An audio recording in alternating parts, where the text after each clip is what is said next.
Back here at Caplan Field for the beginning of this game. Alex Garrett taking the mound, the Diplomats taking the field. So Garrett, as we've talked about on the season, 2.09 ERA. He's 5-1. This is his 9th appearance. He also has 30 strikeouts. He tied the FNM record on Saturday with his 30th career start. And he's also reached top 10 for the Diplomats in strikeouts. Big feat for him to finish the regular season. Hey, Dan. Garrett's back for his 5th year here at FNM, and this is definitely the reason he decided to come back once again is pitch in the playoffs, try and lead the Diplomats to another conference championship. He was a member of the 2013 team that went on to win it all.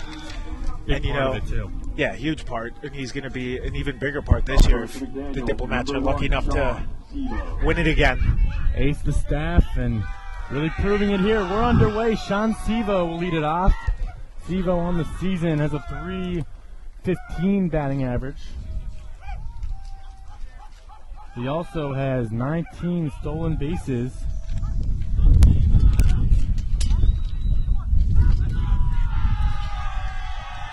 And Guerra in his stretch first pitch is in there for called strike one. Good start here. Always nice to get the first pitch strike out of the way. Start creating rhythm here. Interesting to see Guerra from the stretch to start this game. Usually we see him from the windup. The 0-1 pitch. A breaking ball just missed high. Counts even a 1. Yeah, he's probably a little antsy at the part of the reason why he left it high. It'll come down as the game progresses. 1-1 pitch, a fastball in the inside corner, in there for strike 2. Counts 1-2 to Sevo. One of the keys to victory here for the Diplomats will be how Garrett controls his fastball. First pitch strikes definitely going to benefit him. As Garrett strikes out Sevo on the 1-2 breaking ball. That was a changeup. Good pitch sequence there to get the first batter. 1 down, 1 out. That about Garrett showed how he's able to control both sides of the plate, fastball inside, and finished Sevo with a changeup away. I'll bring up Marnie Windish. First pitch breaking ball, high for ball 1. As we talked about, Windish is 7th in batting average in the conference with a .391 mark. Also has 37 RBIs. That puts him 2nd in the conference. 1-0 pitch from Garrett. The fastball driven to left field. David Akabuchi there and makes the catch for the 2nd out of the inning. Here we go, here we go, here we go! That one flying hard, but David Akabuchi was right there to squeeze it. Yeah, Windage put a nice swing on it. Just right to Akabuchi. I'll bring up Cameron Bear, the catcher. Bear 10th in runs batted in with 24. Sorry, Cameron Barr. Been corrected as first pitch of the fastball high, counts 1-0.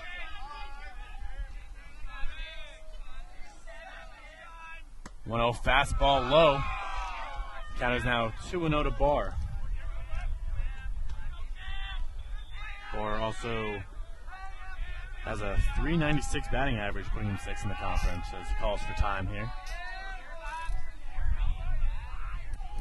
Rain is in the forecast, but right now we see lots of clear skies. A couple clouds here and there. Hopefully the weather stays nice throughout this game.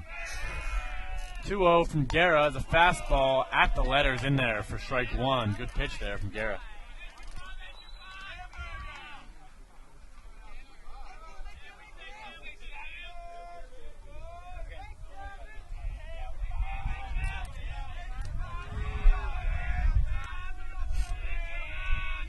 One from Guerra as a fastball hit the first base. Luke side fields it, goes and tags the base for the out. A 1-2-3 inning from Guerra. No runs, no hits, no errors. We'll return to you for the home half of the first. Game tied at 0.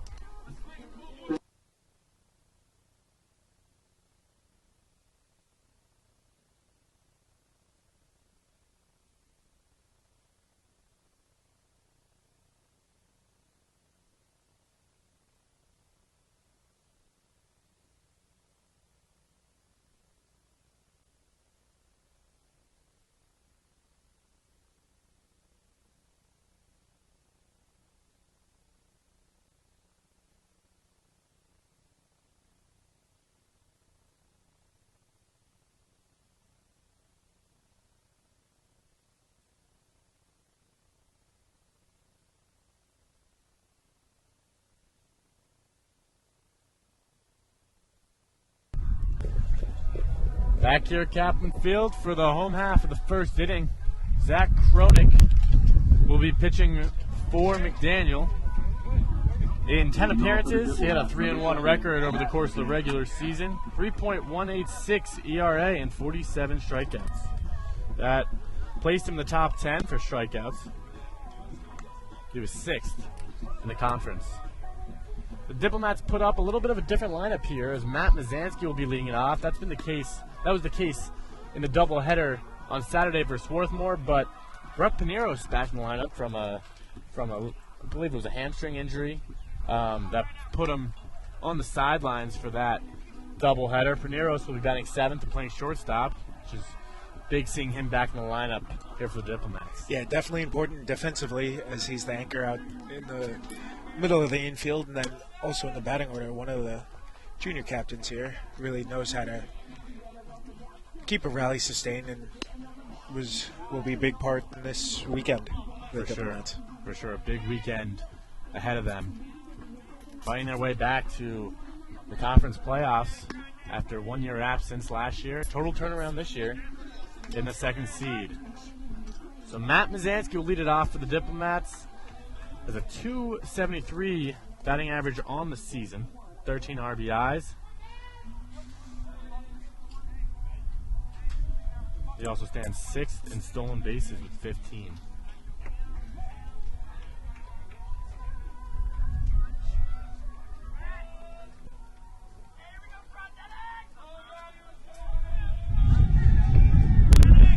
Kronik, a junior righty.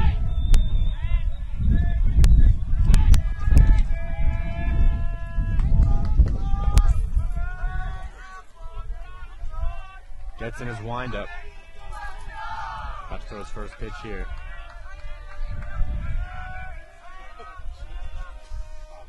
First pitch swung on and a fly ball to left field. Hayward under it, and he'll make the catch easily. 1 pitch, 1 out for Kronik. Dan, one of the tell signs of how a game is going to go here in Caplan is the direction the flag is blowing in, which is an indication of which way the wind is blowing, and it appears like the wind's blowing out today. That's rare here at Caplan. Very rare. We'll see if any of the power hitters today can take advantage of that. First pitch from Kronik to Luke Seib is in there for strike 1. Seib has a .318 batting average on the season, 25 RBIs. The 0-1 pitch from Kronik on the outside corner, but off the plate. Counts now 1-1. Seib's definitely had a breakout offensive season with 25 RBIs. He's 7th in the conference. He's always been one of the Diplomats' strongest defenders, but it's really nice to see him come into his own here offensively and be a real force. As that breaking ball from Kronik was kind of slipped out of his hand there, ended up way over the head of the catcher into the backstop. Puts the count at 1-1.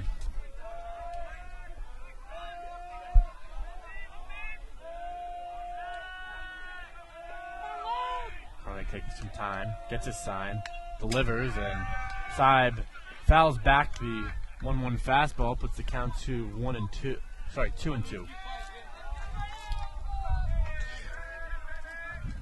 Dan, it's early in this game, but one thing I definitely like about Kronik on the mound is he never really leaves the dirt. He's just stays right by the rubber. He's quick to get set, quick to deliver. Looks focused for sure. 2-2 delivery. It's a fastball, and Seib fouls it to the right side, out of play. So we'll do it again. A couple McDaniel fans coming all the way from the college. A mix of fans. You got McDaniel faithful on the right side and Diplomat faithful on the left side. Playoff sports tend to bring the true fans out. Doesn't matter on how far you got to travel.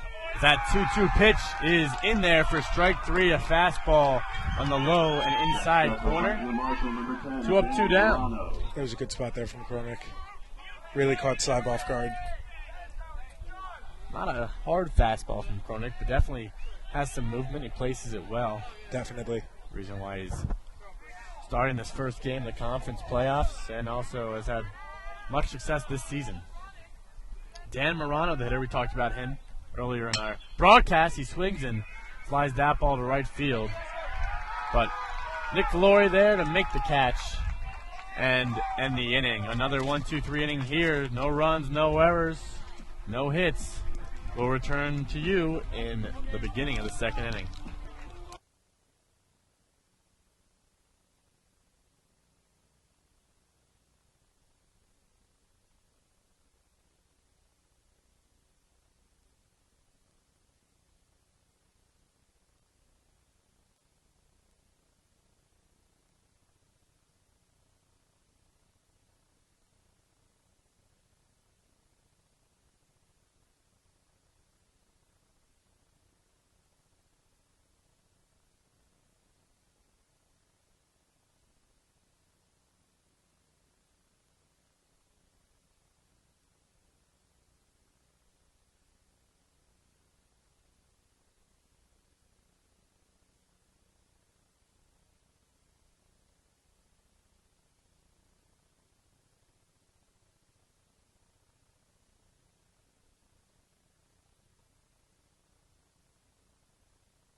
Gilbert.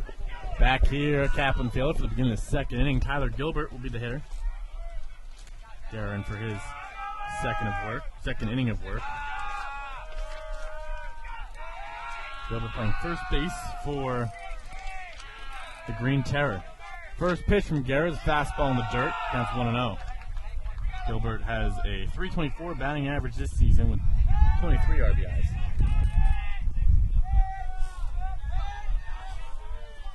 1-0 pitch from Guerra, fastball. Hit to the right side. Luke Sy fields it, runs over the bag, touches it, and gets the first out of the inning there. Next up, McDaniel, number 15, Nick Valori. Now bring up Nick Valori.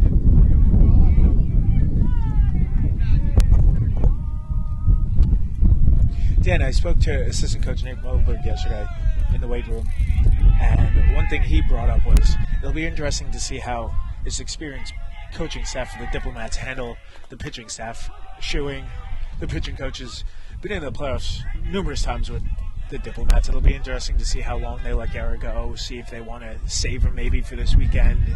As they did that 2 years ago with Brendan DeMond and worked out in his favor, even though DeMond did go the full 9 innings in the complete game, 3-0 win, as the count to Valori is 1-1. Missed on that breaking ball. 1-1 from Guerra. Swung on and hit to the third baseman, Matt Mazanski. He fields it, throws over to first for the second out of the inning. 2 up, 2 down. One of the strengths for this Diplomats team in particular is the depth and the strength of their bullpen, let alone their starting pitchers. But their bullpen will definitely be something to watch here as they go forward this weekend. Andrew Maskus, the save leader this season, has been great, has completed every save opportunity he has had, as the hitter is Casey Nelson, the DH. He skies the first pitch, but the shortstop, Brett Pineros, goes to the edge of the grass and makes the catch for the final out of the inning. Another 1-2-3 inning for Guerra. The score remains 0-0 as we will be back with you for the bottom of the second inning.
Back here at Caplan Field for the beginning of the home half of the second inning. David Akabuchi will be the hitter.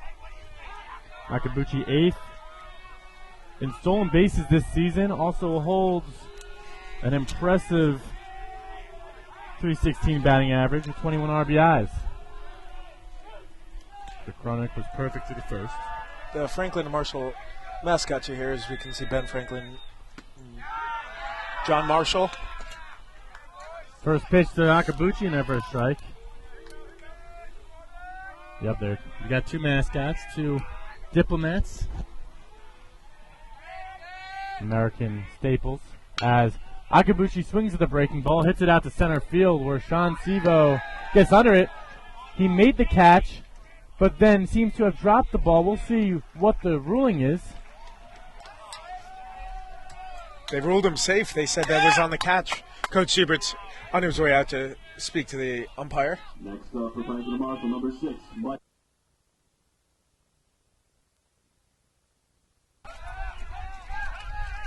And he's going to talk to both umpires, and they're now going to rule Akabuchi out. And now Coach Horning's going to go and talk to the home plate umpire.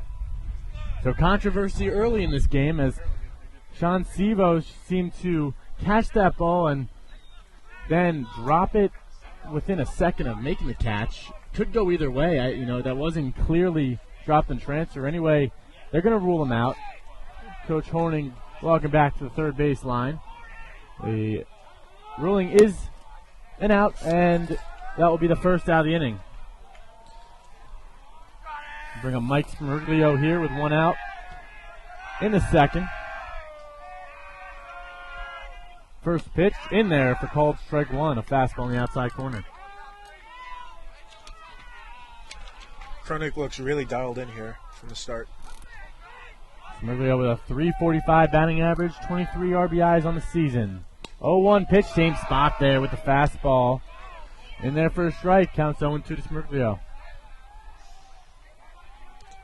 You're right about him being dialed in and focused. Hitting his spots early. Taking his time with each pitch as well. Yeah, it's a good location to stay. 0-2 pitch, foul to the left side. We'll do it again.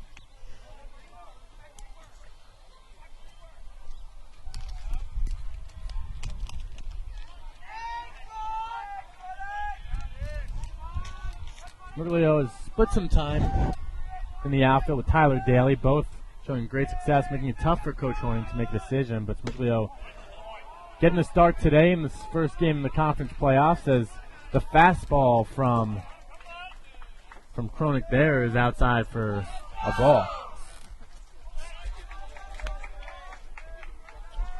Counts 1-2 to Smirglio. Pitch on the way, a breaking ball, low and inside. Counts 2-2.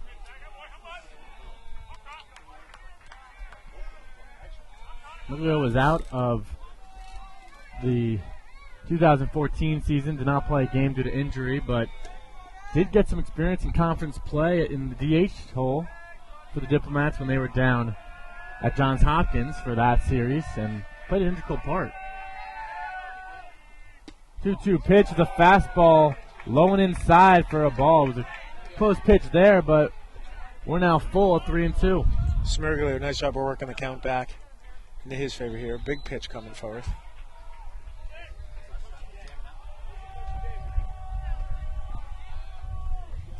From the wind-up payoff pitch, swung on and fouled back, so we'll do it again. Counts 3-2.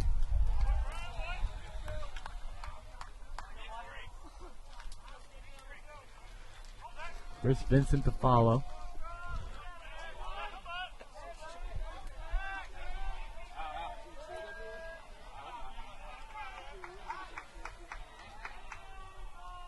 Pitch on the way. Smirglio's jammed, but he's able to fight it off to the left side and foul.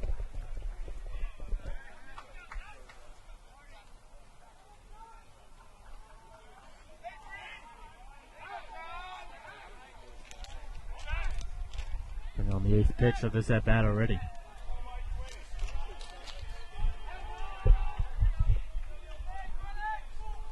Payoff pitch. High for ball 4. The Diplomats have their first base run of the day on a one-out walk to Mike Smirglio.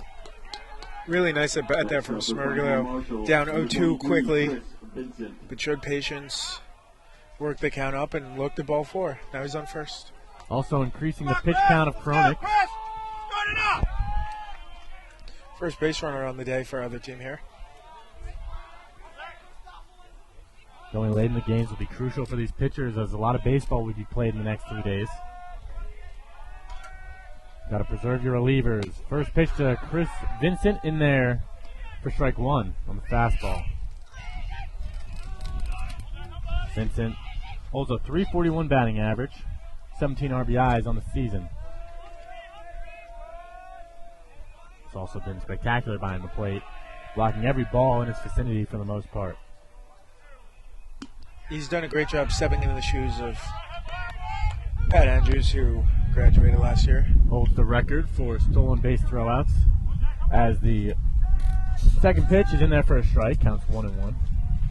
Or 0-2 to Chris Vincent. Come on, Chris!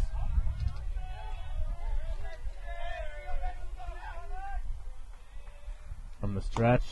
Pickoff attempt there. Sorry, a pitch out there. It's a ball and thrown over to first base by the catcher. But Barr unable to get Smirglio. He gets back in standing up. As we've talked about all season, Coach Horning really hampers on these guys of being aggressive on the base paths. He's not afraid to steal. Sacrifice bunt, doesn't matter who's up. They want to move the runners across, put the pressure on the defense out there. And McDaniel is definitely aware of that here. 1-2 pitch in there for strike 3 on the fastball. Vincent goes down looking. That's the second out of the inning for Kronik and the Green Terror. Brian Erb.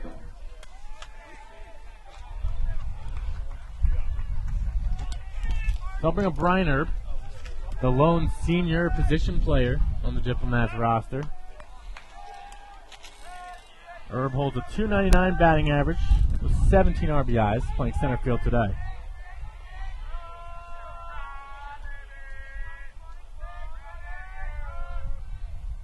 First pitch, high and outside, a fastball, counts 1-0 to Erb.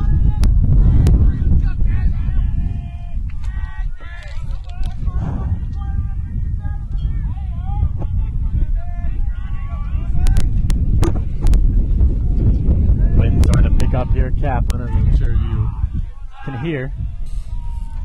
Pitch to Erb on the outside corner. It's a ball. Post pitch there, counts 2-0. To the Diplomats senior outfielder.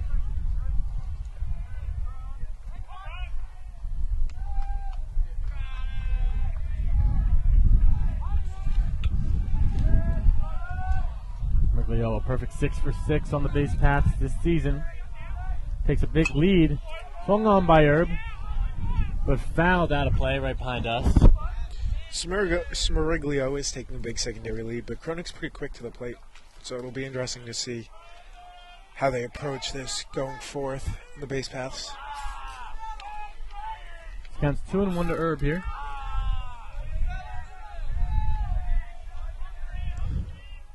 A lot of energy from each team's dugout.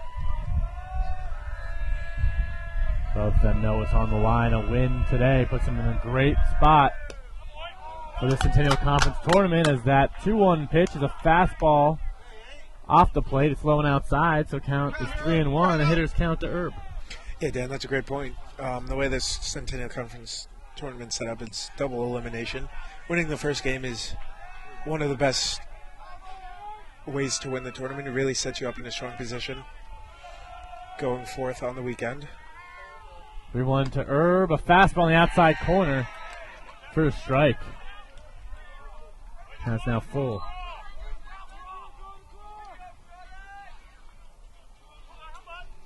F&M, when they won their Centennial Conference championship in 2013, did win the first and second game, putting them in a great spot to win it all. Did not have to use their entire pitching rotation and preserve their bullpen, and were able to come up victorious in the championship game. And there goes Smirglio, but Erb fouls it off to the left side. Over goes Windish and Hayward, but it's out of play. Dan, in contrast to that, last year Gettysburg did the same thing, won the first 2 games, but were beaten by Haverford on the final day in both games, and that just goes to show anything can really happen out there, especially in this competitive and deep conference. That's true. Tommy Burgeon played hero that day and pitched in the final game after throwing just 2 days prior. Allowed Haverford to get their second championship win in 3 years. So full count to Erb here. Mergullo takes the lead. There he goes again. Swung on and fouled out of play. Win a battle! Because there's 2 outs, Mergullo will be in motion for each of these pitches. Gap double should score him, but the McDaniel outfielders are pinching the gaps a bit, playing no doubles here so that Mergullo doesn't score on anything hit deep to the outfield.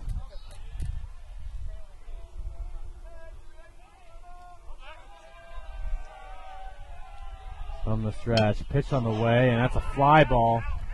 Out of play once again. Way to battle! So we'll do it again.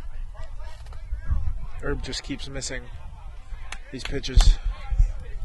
Third straight foul ball on a 3-2 count, so it's the 10th pitch of the at-bat. Really, Diplomats hitters really working Kronik here. Pitch count's pretty high. And we're only in the second inning.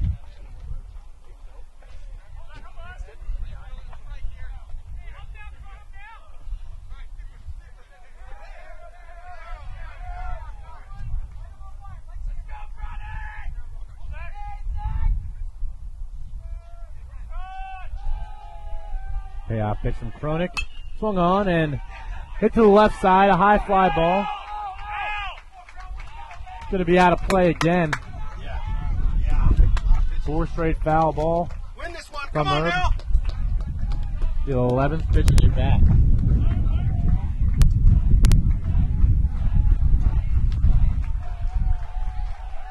Brett Pineros is to follow. First time this season he's in the 7-hole.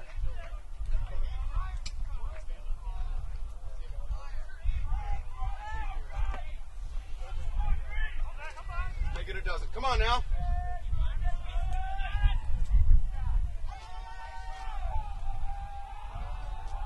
A payoff pitch, swung on, fouled back once again.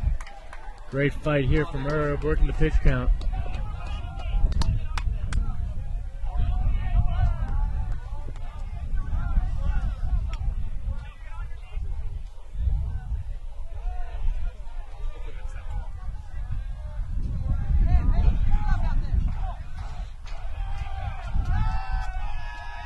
McDaniel bench having a lot of fun over there. Can't blame him, though. Love to see this at college level.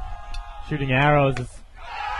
Kronik strikes out Brian Erb. Erb swings through the fastball after 12 pitches, or 12 or 13 pitches. It was a long at bat, but nonetheless, the Diplomats are retired. They leave one runner on base. No hits, no errors, just a walk. We'll be back with you for the beginning of the third inning. Game is scoreless.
Back here at Caplan Field for the beginning of the visiting half of the third.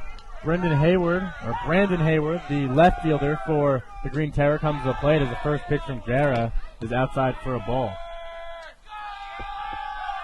Hayward has a .339 batting average on the season with 22 RBIs. He swings and drives the first hit of the game for the Green Terror down the left field line.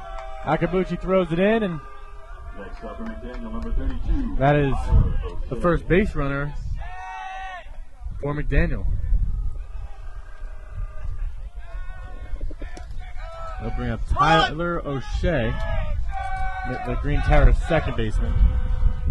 Has a .236 batting average on the season. He sticks out his bunt, but pulls it back as the first pitch is out of the zone for ball one. That looked like a strike there, or at least touching the black. Not sure where it missed. It was a good spot from Guerra, but didn't get the call. Sticks his bat out again, but pulls it back once again. The count's 2-0 to O'Shea. Go out! Let's go out!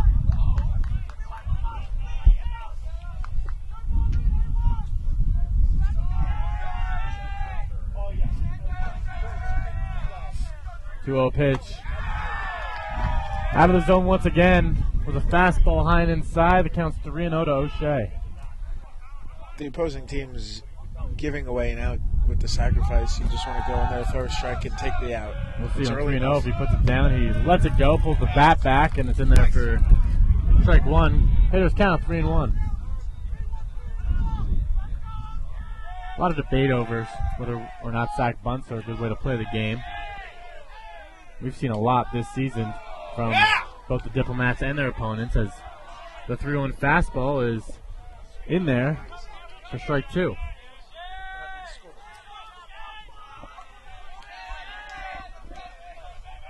Pick-up attempt from Guerra, but runner safe at first.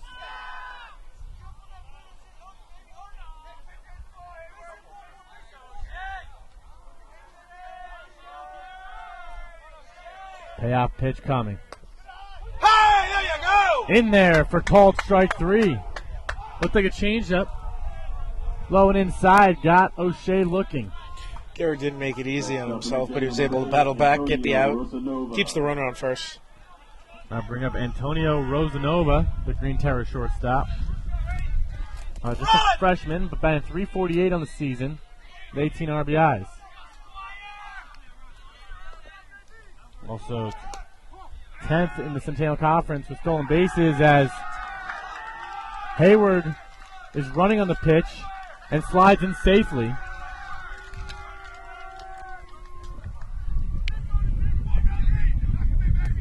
And just like that, the Green Terror have a runner in scoring position, which is one out.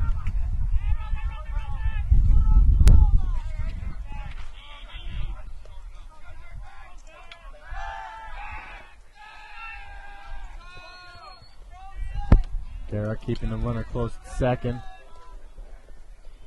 Showing him that he's wary that he's there, wary that he has speed. First pitch from Guerra, foul to the right side, out of play.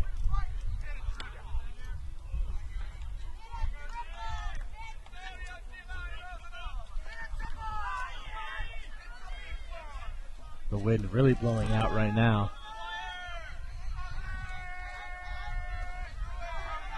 See if any hitters can get a hold of one today.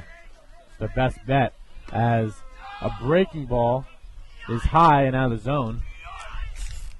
Counts down 2-1 to Rosanova.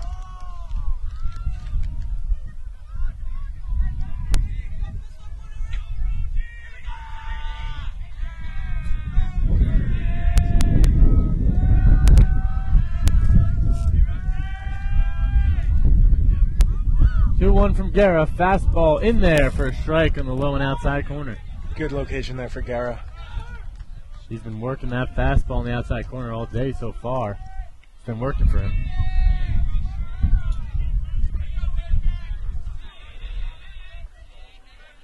Counts even at 2. Pitch on the way. He's able to chop it over to short, but Brett Pineros comes in charging, fields it, and throws on to first. The second out of the inning. However, Hayward advances on the plays at third base with 2 outs, so not too significant for each team here. As He's able to score now on a wild pitch, but a fly ball will not get him in if it's caught. So I'll bring up the top of the order and Sean Sevo, who struck out in his first at bat. There you go, there you go. Garrett starts him off with a breaking ball in there for strike one.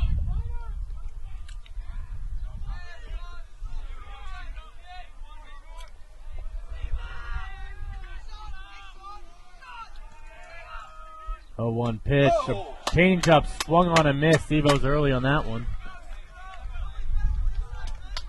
Close it up, close it up. Counts quickly 0-2 to Sevo. Pitch on the way. Fastball high and out of the zone. Counts 1-2. That last at bat, Rosanova looked like putting out his bat in an emergency swing and was able to just make contact. Good pitch there from Guerra. As the 1-2 pitch is swung on and foul tipped back, Vincent unable to squeeze it. So we'll do it again.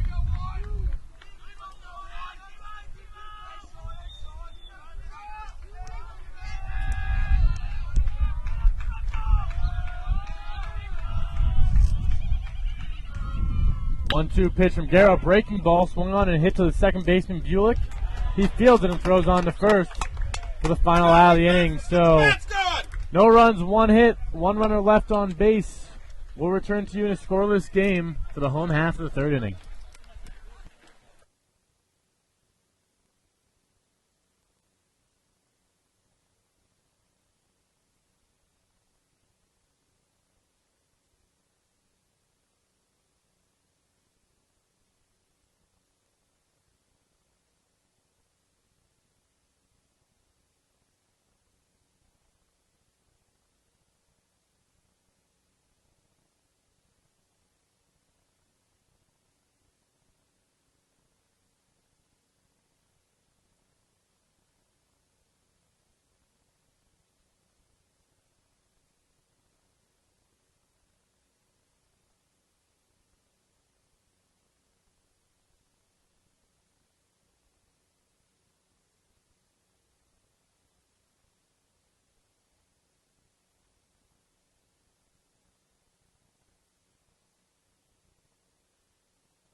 Back here at Caplan Field for the bottom of the third inning. We're going to bring you a little quick out-of-town score update. Haverford has a 3-0 lead in the bottom of the third inning over Hopkins, as Haverford scored 2 in the first and 1 in the top of the third. We'll keep you up to date with that. Other news with that situation, Tommy Burgeon's not starting that game. So it looks like he will be throwing the second game. So whoever ends up playing Haverford will be facing Burgeons most likely for their second game of these playoffs, as Brett Pinheiro steps into the plate and looks at a first pitch fastball out of the zone, so it counts 1-0. Pinheiro's batting .317 this season, 15 RBIs, having himself another good year. Second year starting at shortstop for the Diplomats, as Kronik's 0-1 pitch is out of the zone, low and outside, so it counts 1-1 to Pinheiros. Brett, the spring op, really benefited playing under Alex Becerra. His freshman year, really learned how to handle himself out at shortstop and be a leader, and it's paying off. He's junior, he's a captain, and he's a pivotal defender. Does everything on the diamond for the Diplomats. As breaking ball puts the count to 2-1. It was out of the zone. Pinheiro swings and drives that one. It's a base hit. It's a single. Right over the second baseman's head. That's the first hit for the Diplomats, and they have a leadoff base runner in Pinheiros.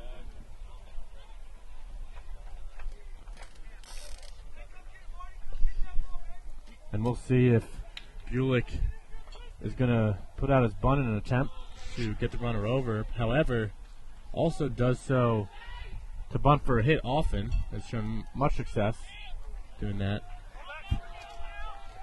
Third baseman Windish is playing in, as it's definitely a safe bet. The Corio. As he does take his bat out for a bunt attempt, but fouls it to the right side. We see him often go to the left side with that. But as Tim said, Windish playing way up.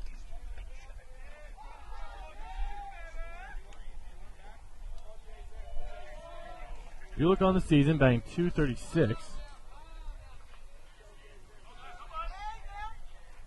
That's 21 hits on the season. It's definitely one of the benefits of having a batter like Casey in the bottom of the order, one who's really good with the bat. Handles the bat very well for sure. Also a great defensive player. He'll be able to, the plan is to bunt Brett over to second, have the top of the order. He gets it down in a nice one. The first baseman, Gilbert, is able to field it and flip it over to O'Shea, who is covering the bag from second base, and retires Bulik, but he gets the job done as Brett Pineiros just then advances to second base.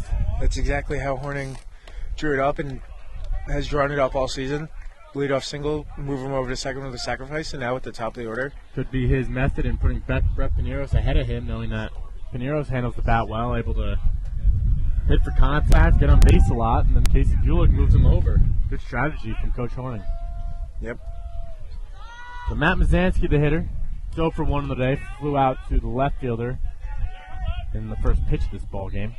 Guerra was able to leave a runner stranded. We'll see if Kronik is able to do the same thing here in the bottom of the third. From the stretch, first pitch, breaking ball, just a bit inside. Counts 1-0 to Mazansky.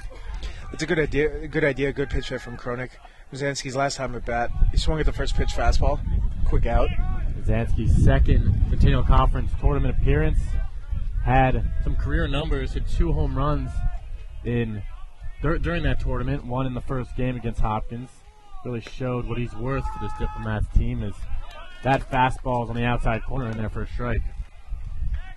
A little different this season, as Mazansky enjoying more success on the base path and as more of a contact hitter, so that's why he's in the leadoff spot today.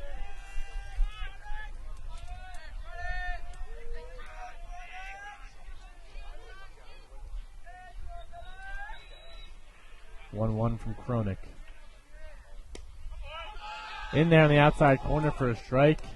Gets ahead of Mazansky, 1-2.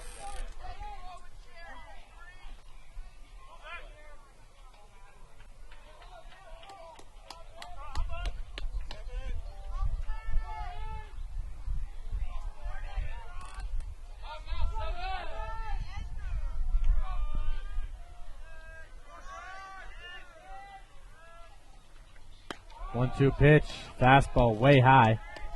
Catcher Barr was looking for it there, but Kronik missed on that one. Counts even at 2-2.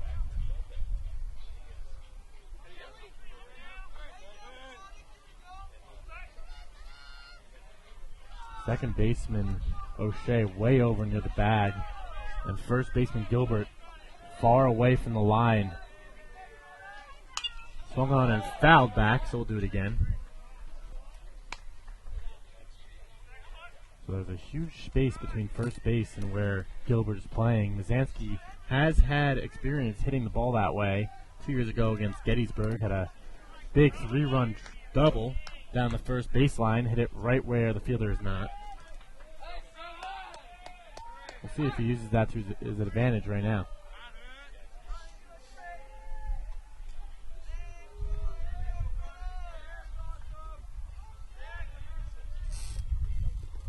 Two-two pitch, a breaking ball in the dirt. Catcher Barr is able to knock it down, and Brett Pineiros stays at second.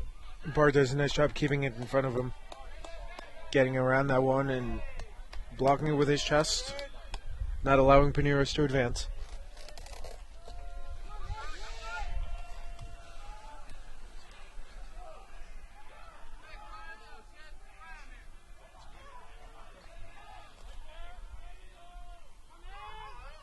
Two-two pitch on the way, swung on and fouled back.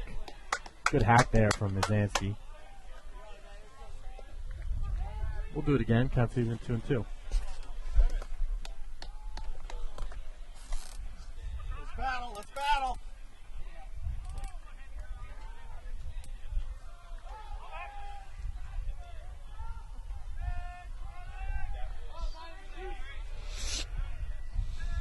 Bulik taking a lot of time between pitches. Pitch on the way is high and outside. That's ball 4. Count was 3-2 there. So Mazansky reaches base in a walk. However, there was an open base at first. I'll put runners on first and second for Luke Side. Come on, Luke. Just one out here in the bottom of the 3rd inning.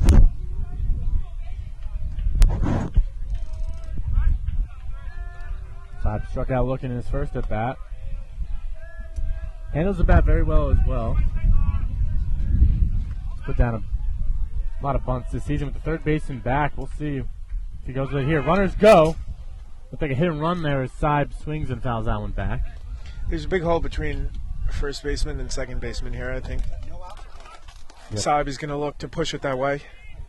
First baseman Gilbert has moved closer to first base now, while second baseman O'Shea stays near the bag, trying to keep Nearest close, also in double play depth.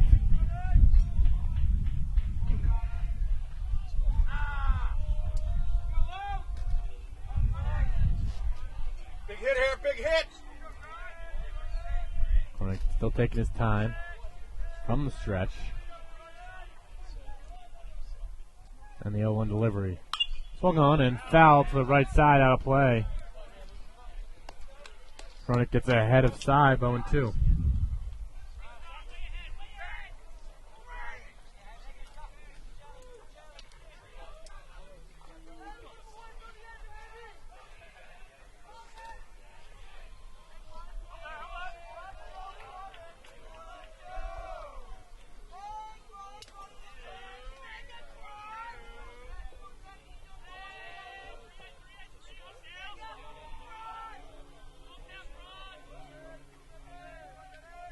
Two pitch to Saib. Fastball in the outside corner, close pitch, but good eye there from Saib to not bite on the 0-2 fastball. Counts 1-2.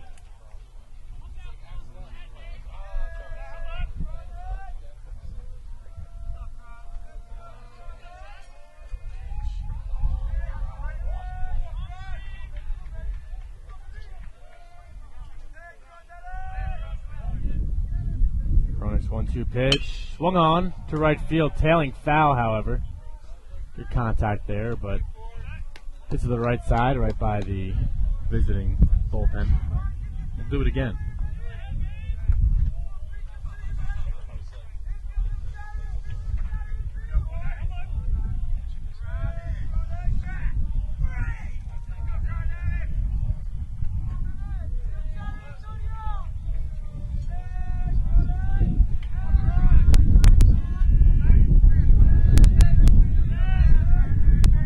Starting to come in here. 1-2 pitch to Saib, swung on and hits it off his foot. It'll be a foul ball once again. Counts 1-2. Go 4-4. Come on now.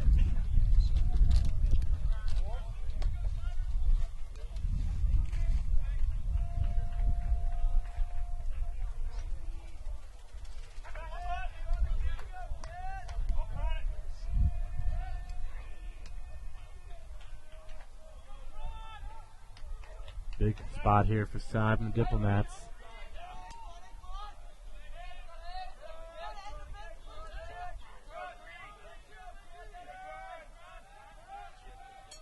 Cronix still taking his time, steps off as Brooke Pineros giving him a little concern as he's taking his lead pretty big right now.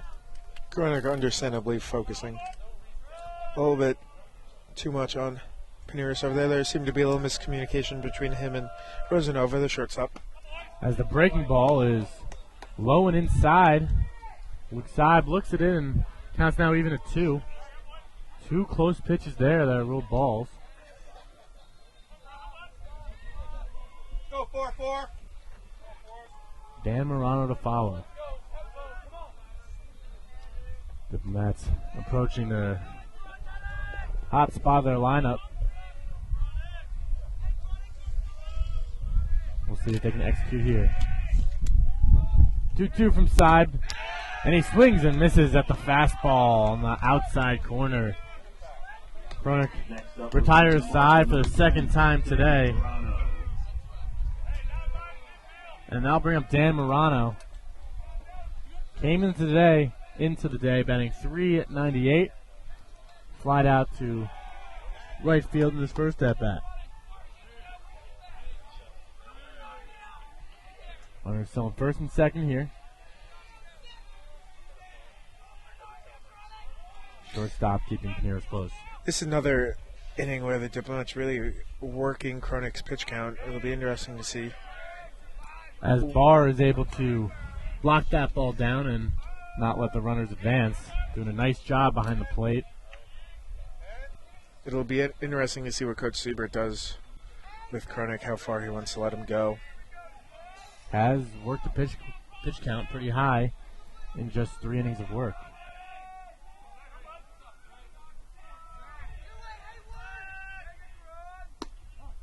1-0 fastball, low and outside for a ball. He falls behind Morano.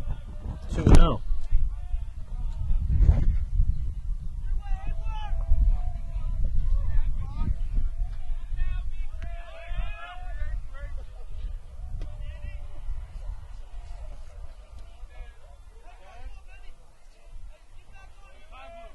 Morano calls for time, gets it granted.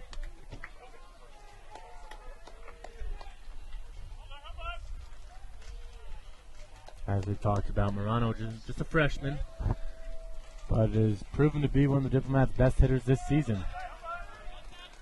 Leads the way for the Diplomats in batting average and runs batted in.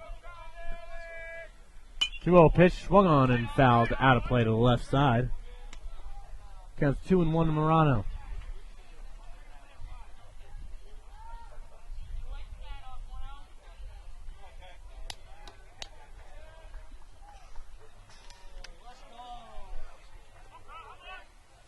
Come on, Dan. Come on, Dan. Come on, Dan. Chronic still taking his time here. Finally gets his stretch. Pitch on the way. Swung on and driven to left field. That one is caught by the left fielder to end the inning. Dan Morano hits the ball hard once again, but the left fielder this time, Hayward, is able to range to his left and make the catch to end the inning. The Diplomats get 1 hit and leave 2 runners on base. The score remains 0-0 as we go into the top of the 4th inning.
Number 22, Marty Windish. Back here at Caplan Field for the beginning of the 4th inning, Marty Windish will lead it off, the Green Terror. His second at bat of the day, lined out to the left fielder Akabuchi in his first one. First pitch, a breaking ball in there for strike 1.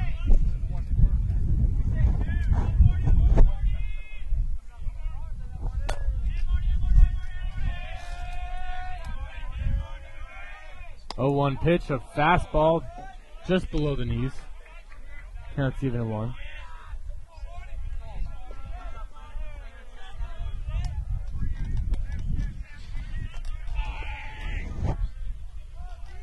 So 1-1 count here to Windish.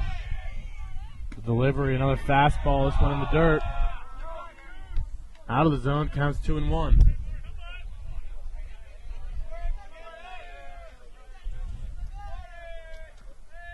He team has recorded 1 hit. A good pitching duel thus far. As expected. As Windish swings and fouls that one back. Now to play. Counts even at 2.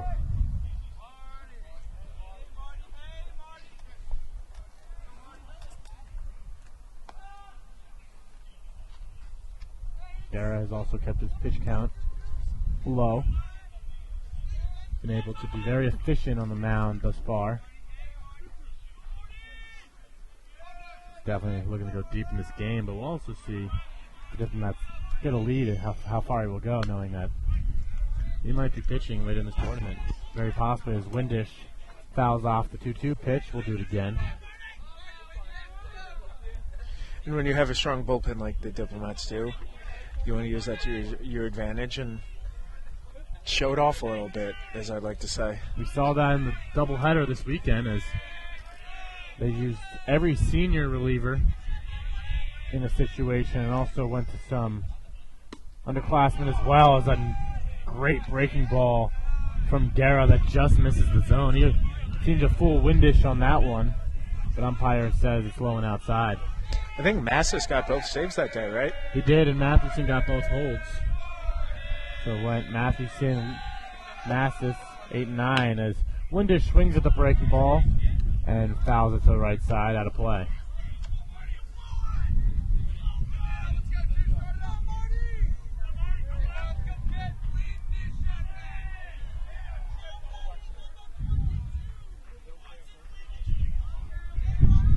We talked about earlier, Windish second in the conference with 37 RBIs. He swings and drives this one to left field.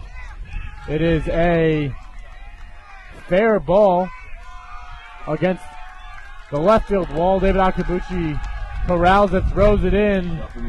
A leadoff double from Marty Windish and the Green Terror, and they're knocking on the door early here in the top of the 4th.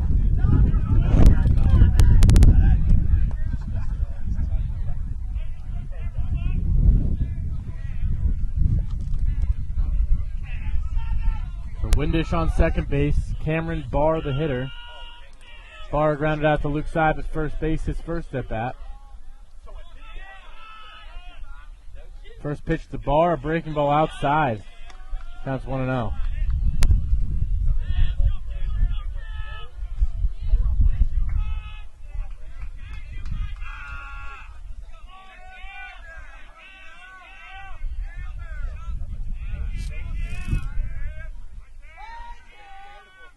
The 1-0 from Guerra. Fastball fouls to the right side and out of play. Counts even to 1.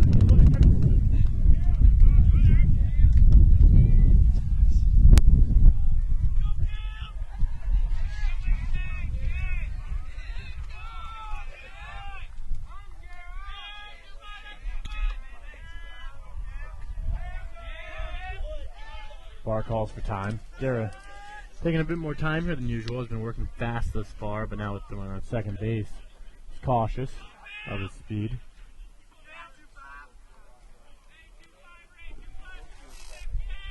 Windish does have 4 stolen bases on the season. Pitch on the way, swung on and fouls to the right side. Good play by Green Terror first base coach to field that one.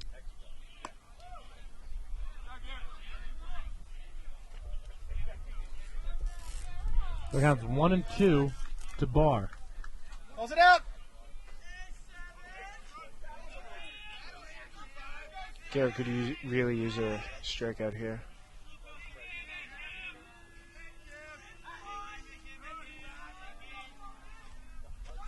Barr chokes up the bat. 2-strike approach here. A breaking ball swung on and dribbled soft for the right side, but foul, so we'll do it again.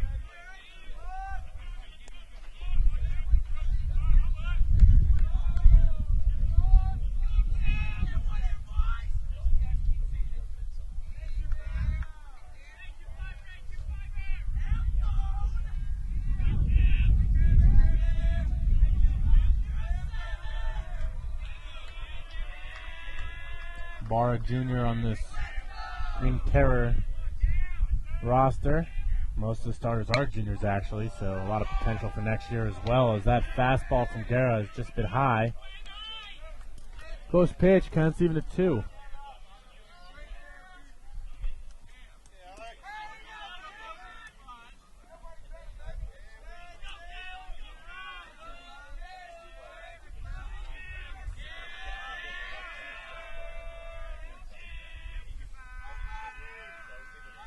Two from Guerra, breaking ball in the dirt, and it gets past Vincent. Runner got a late break.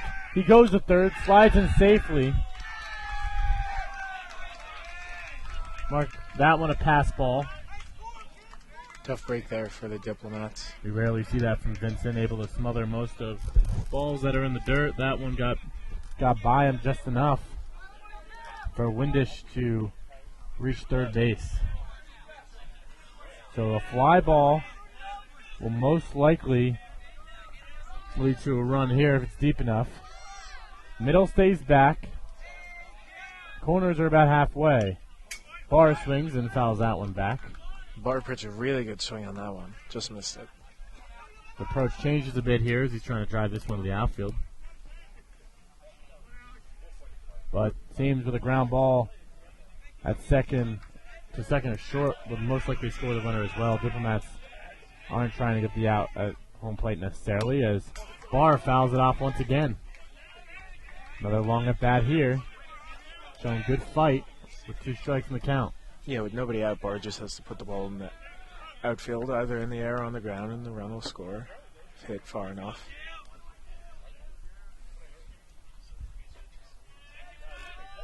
Two pitch, swung on to right field. Shmiglio coming in, makes the catch. Runner does not go. He takes a couple steps down the line, but returns back to third. Productive out there. A shallow fly ball that is unable to score the runner. Next up for McDaniel, number 36, Tyler Gilbert.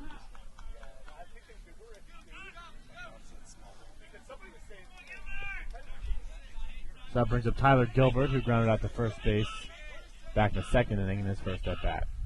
He takes a big swing there, but Guerra fools him with a curveball. Counts 0-1. It was a really nice first pitch there from Guerra. Playing right into Gilbert's aggressiveness. Heard some woes from the crowd as you could feel the wind on that swing. 0-1 from Guerra. In the dirt. Good block there from Vincent. Counts 1-1. Let's go up. Let's go up.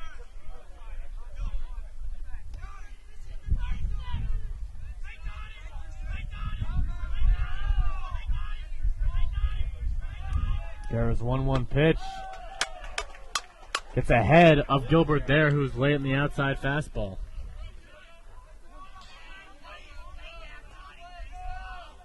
Just like to bring you quick out-of-town stats. Haverford increased their lead to 6-0 here. They're in the bottom of the fourth. But the Blue Jays are in striking position as their bases loaded with just one away. Anything could change now. As that fastball is low and outside for ball 2, counts even, 2-2. And as we talked about, winner of this game plays the winner of that game. Losers play each other as well in the elimination game on Saturday. A fastball down the middle of the plate, driven to deep center field. Brian Erb, the center fielder, makes the catch, but that will score the runner Windish. A sacrifice fly for Tyler Gilbert, which brings home the first run of the game for the Green Terror. They lead 1-0.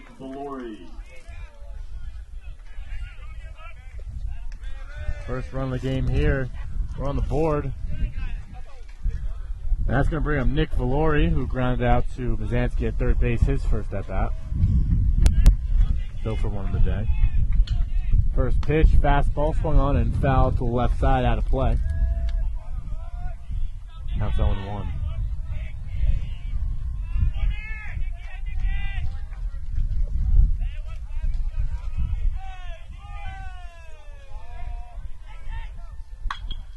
One pitch swung on, deep to left field. David Akabushi goes back. He's unable to make the catch. It goes against the wall. He regains it, throws it in, but Nick Valori has a 2-out double. It's the second double of the inning here for the Green Terrors. They put themselves back in striking position with another runner in scoring position. Garrett definitely left that breaking ball up. Valori was all over it, took advantage.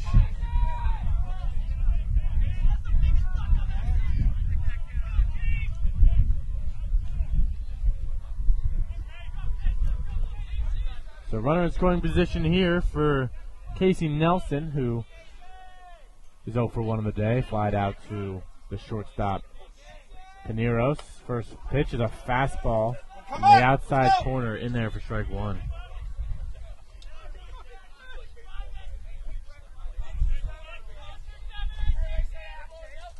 That is just Garrett's 12th earned run given up in the season. Very impressive stat there. Through 47. I threw. Oh, that one's grounded to third base. Looked foul. Matt Mizanski went over and made a stop, which stops runner from scoring. It's going to be a infield single for Nelson, and it's going to move Valori over to third base. So runners in the corner here with 2 outs. As I was saying, through just 51 innings, that's only 12 earned runs from Guerra, giving him a very impressive earned run average. Pitching coach Matt chewing on his way out. Calm Garrett down. Give him a chance to refocus. Talk a little strategy here about how to play this situation with the corners loaded with runners. Diplomats definitely have a couple plays they can use. If the runner goes, the middle infielder will work their magic, see what they can do to possibly get an out. So Brendan Hayward, the hitter, he's playing left field. He had the first hit of the day on a single for the Green Terror, also stole a base.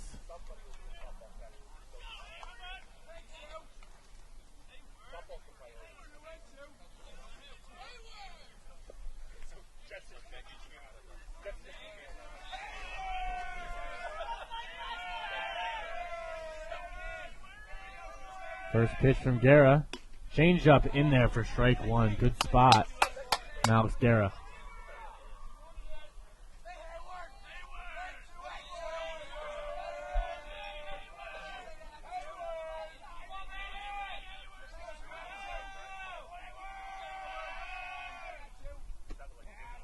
Oh, 1 pitch in the dirt. Good scoop there from Vincent, not allowing it to get by him. Runners stay put. Counts even at 1.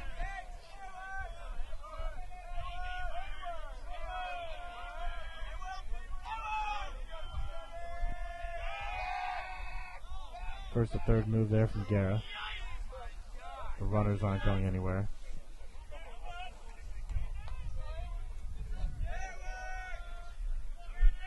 One from Guerra. Fastball low and outside. He falls behind the hitter Hayward, 2-1.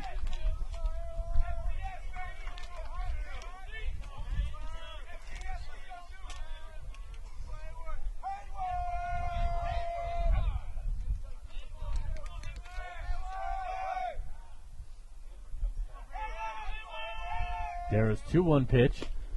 A breaking ball that just misses on the outside corner at the hitter's count, 3-1.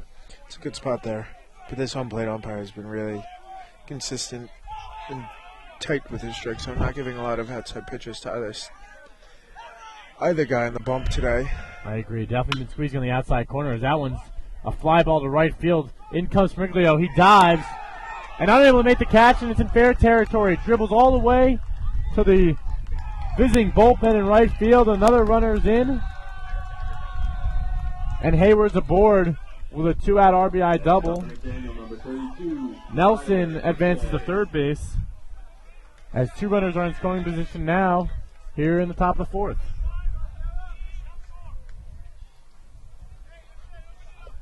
That's Valori scoring on the double from Hayward.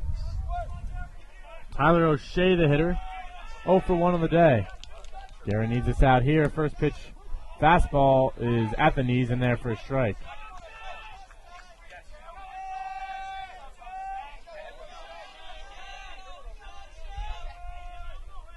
So McDaniel strikes first here at Caplan Field. Pitch on the way, swung on and fouled back. Counts 1-1 to O'Shea.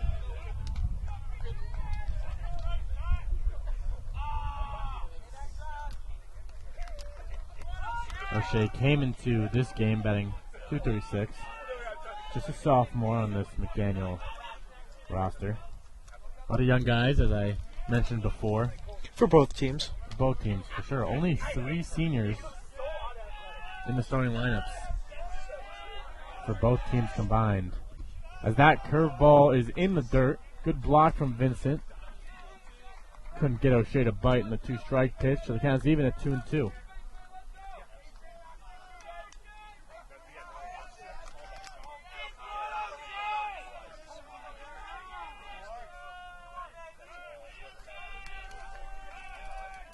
One-two from Guerra. Fastball in there for strike 3. Good job for Guerra getting the final out there. However, McDaniel strikes first. They score 2 runs on 3 hits. They bat through the order. They score 2 runs on 4 hits, but leave 2 runners on base. They lead 2-0 as we go into the home half of the 4th inning.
Back there at Caplan Field for the beginning of the home half of the 4th inning. David Akabuchi, the hitter. See if the Diplomats can fight back after giving up 2 runs in the top half of the inning. This is just the spot in the order, though, that has the potential to score a couple here. Swing the momentum back in favor of the Diplomats. First pitch to Akabuchi at the knees for a strike. Umpire definitely has a low strike zone here. That's Richard Mahosky, the home plate umpire. So 0-1 pitch on the way to David Akabuchi. That one's a little bit too low to call a strike. It's in the dirt. Counts 1-1.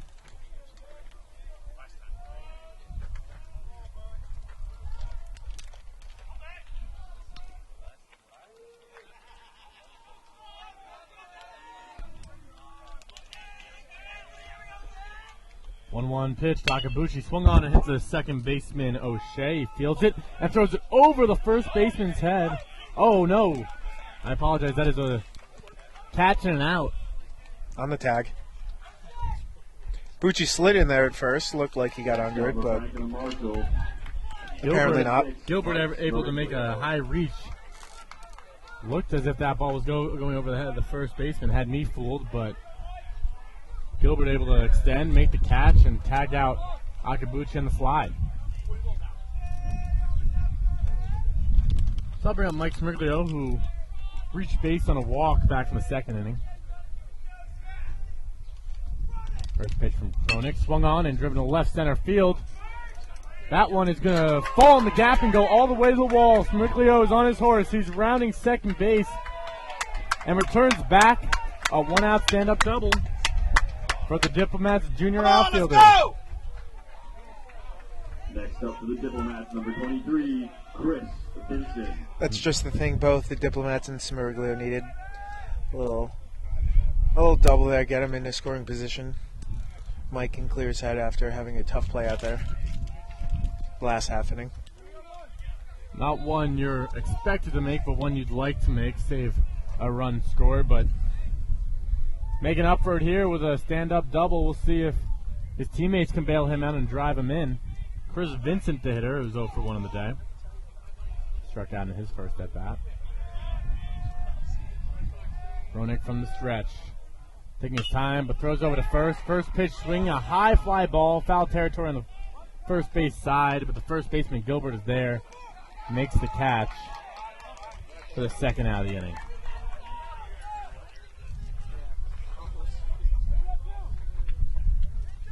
So I'll bring up Brian Erb, who struck out on a 13-pitch at-bat back in the second inning. That was Kronick's third of 4 strikeouts on the day.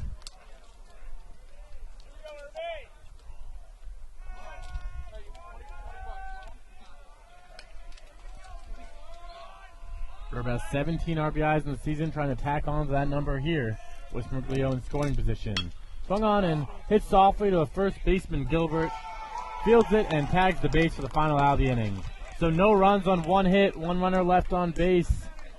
McDaniel leads 2-0 going into the top of the 5th inning.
Back here at Caplan Field for the beginning of the 5th inning. Alex Guerra ran into a little bit of trouble last inning. Finished it with giving up 2 runs, the only 2 runs of the game thus far, but in for his 5th inning of work, and he will be facing Antonio Razanova, who grounded out in his first at-bat. First pitch is in the dirt, ball 1.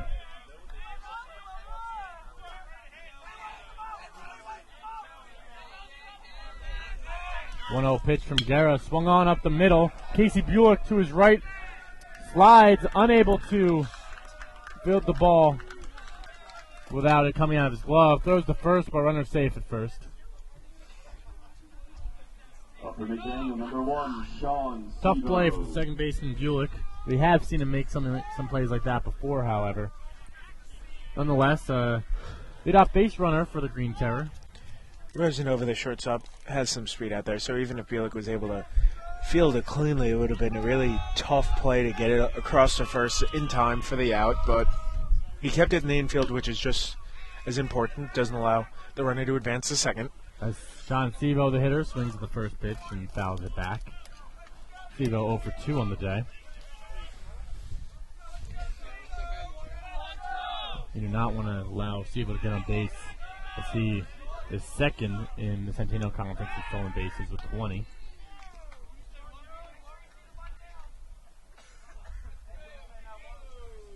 Guerra throwing the ball over first and a pick-off attempt. Marner safe. Another pick-off attempt, but Razanova safe at first. Razanova 10th in the Centennial Conference with stolen bases with 10, so that's why Green is keeping it. Guerra is keeping an eye on him. Third pickup attempt in a row from Guerra, but for the 3rd time in a row, Rosanova gets back in, standing up. First pitch of the at-bat, in there for strike 1, a fastball in the high and inside corner.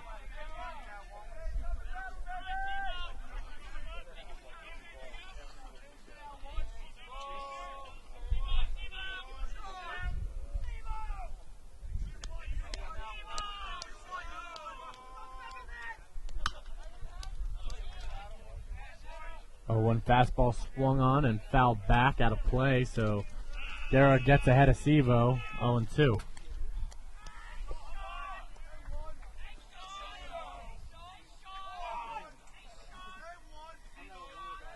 From the stretch, 0-2 pitch. There goes the runner, a breaking ball.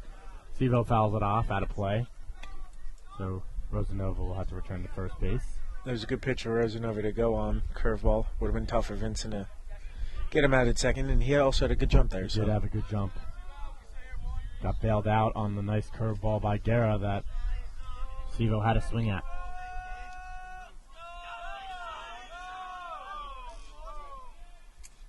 Oh, 2 pitch from Guerra. Fly ball to right field.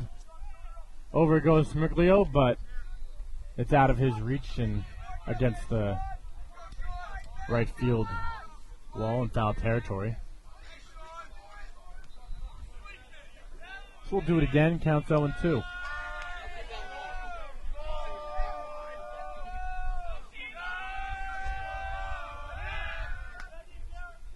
Guerra throws it over to first, but Rosanova's safe again. And Rosanova caught Guerra off guard there. He was walking back to the mound, and he just started running and was able to steal the base. He caught everybody off guard there, Dan. I definitely wasn't paying attention I was looking to that. down as I saw him halfway to the bag. Smart base running from the freshman, Rosanova. That's his 13th stolen base of the season. Might be his most important one yet. Gets him in scoring position. Everyone run counts in this game, as we've seen a great pitching matchup.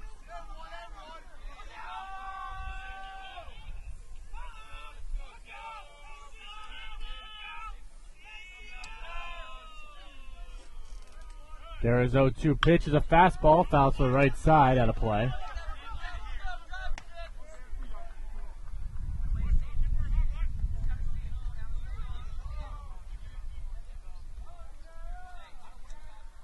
That one almost took out a fan who was not paying attention to that ball coming down.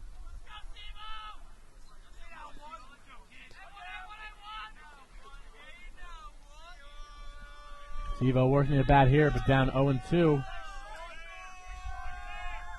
Pitch from Garrett, a breaking ball swung on to the shortstop Pineros, who fields it and throws it over to first. For the first out of the inning, runner remains at second base. Productive out there from number 22, Alex Guerra, and a good play from Brett Pineros.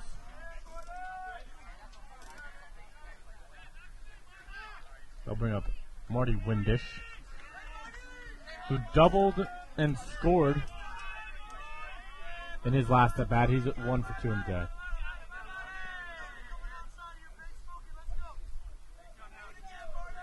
The second in the Centennial Conference in RBIs with 37, trying to tack on here as that breaking ball is low and off the plate.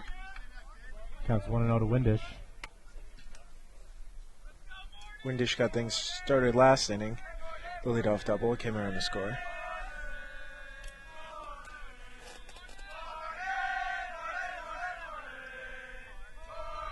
Some energy from the McDaniel bench over there, the McDaniel dugout. After scoring a couple runs here, have definitely come alive.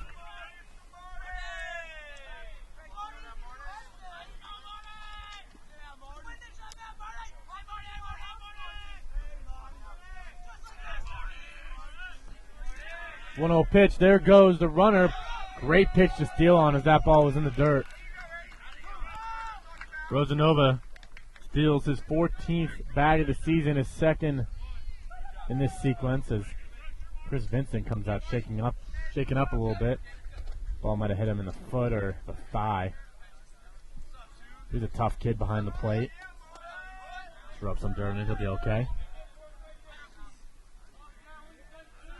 Really nothing you could do on that one as the runner was going. Got a good jump. Would have been tough even with a perfect pitch to get him out. Good thing Vincent knocked it down though. If that one got behind him, runner could have scored after stealing second base. Runner on third base, 1 out. Infield is in. 2-0 delivery. It's a breaking ball from Guerra in there for strike one. That's confidence in your breaking ball right there to go with it when you're behind 2-0. Yep, definitely good pitch there from Guerra, just to get me over. It's experience and confidence there. Windish was not expecting that. 2-1 pitch. Driven to center field. Brian Erb going back. That should score the runner. Erb throws it in. But Rosanova is in easily for the third run for McDaniel.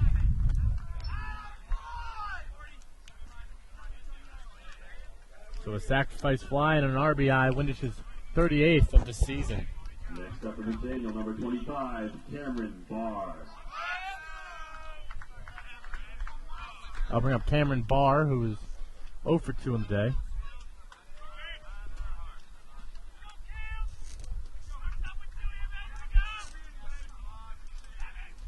First pitch swung on and fouled back off a Honda Pilot. That is not parked in the best spot. It is blocked in my car, though. Kind of hoping that it stays there for my sake. Counts 0-1.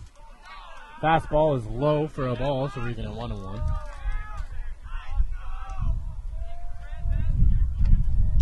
Barr is 10th in RBIs, Centennial Conference with 24. Has a great no one on base now after sacrifice fly. As that fastball is in there for a strike, and Guerra is ahead of Barr 1-2. Barr does have a homer on the season.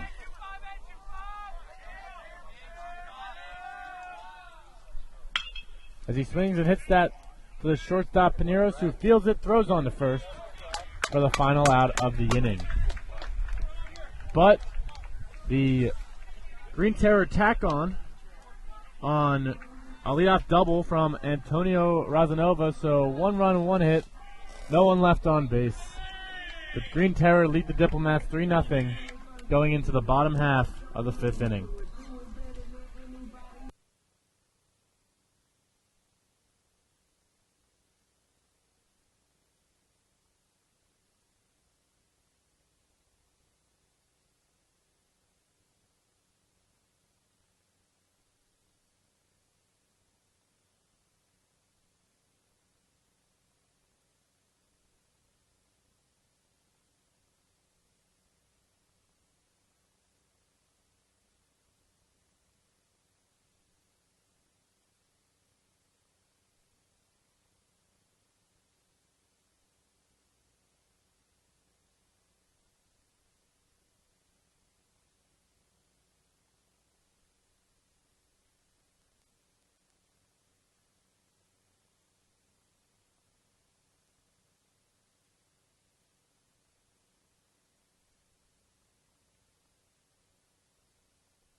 Back here at Caplan Field for the home half of the 5th inning. Brett Pineros will lead it off. Kronik has only given up 2 hits through 4 innings of work. However, seen his pitch count go pretty high, so there is some action, or at least some movement.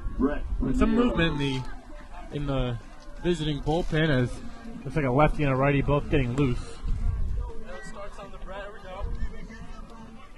Pineros walking up to the plate. Is 1 for 1 on the day. Hit a single and then reached second on the Casey Bulik sac bunt.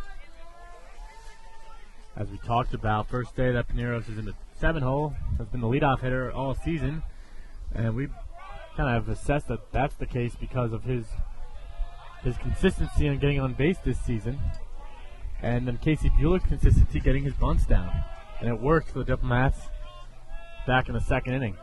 However, they are unable to cross the plate today. First pitch swinging, and Brett Pineros drives it down the 3rd baseline for a base hit. He's going to round first and go to 2nd base. He will slide in head first and be out at 2nd base.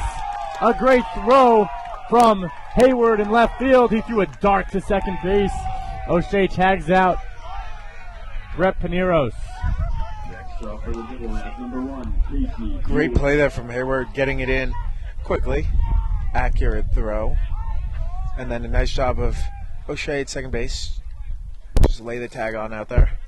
You like the aggressiveness from Pineros, but down 3-0, you're just trying to get a base run, any base run you need. Pineros does have speed, and was almost got there. Just tagged out as Casey Bulik looks at a first pitch ball, low and outside. I mean, it's always easy to second-guess decisions after they occur, but in the moment, I believe Pineros thought he would get in there easily. I like the idea, being aggressive. It's still early in the game. You get on second base, you got to run in scoring position. That's true. It is early in the game, and Diplomats need all the help they can get in terms of getting guys on pace and over in a scoring position. Bulik looks at the 1-1 pitch out of the zone, so becomes 2-1. The sophomore second baseman.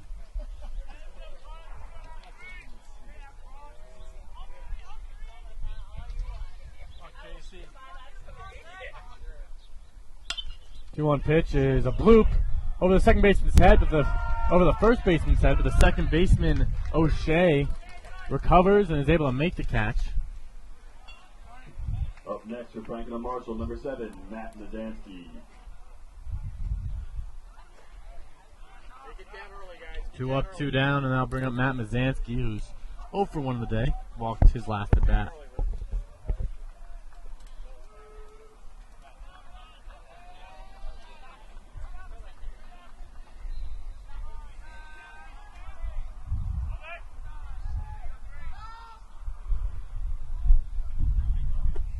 First pitch to Mazansky, a fastball in the dirt. He lays off, counts 1-0.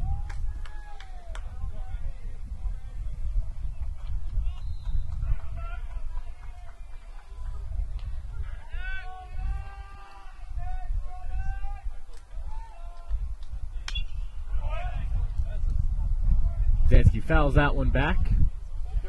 Counts even at 1-1. I'd like to take this time to let you know to tune in tomorrow for the Centennial Conference Women Lacrosse Playoffs. Franklin and Marshall has the 2 seed. Has enjoyed much success this season. It's one of the best teams in Division III. Excited to see what they can do in Centennial Conference playoff action, as that 1-1 pitch is in there for a strike. The count is 1-2 to Matt Mazansky. Dan, who do they play tomorrow and what time? Not exactly sure who they play. It's either Muhlenberg or Haverford, I believe. We'll get back to you with that information as soon as we can. I know that Gettysburg is hosting that tournament. As Mazansky hits a high fly ball to left field, but Hayward is there, makes the catch, and the side is retired. 1 hit, but no one left on base and no runs. McDaniel leads 3-0 as we go into the top of the 6th inning.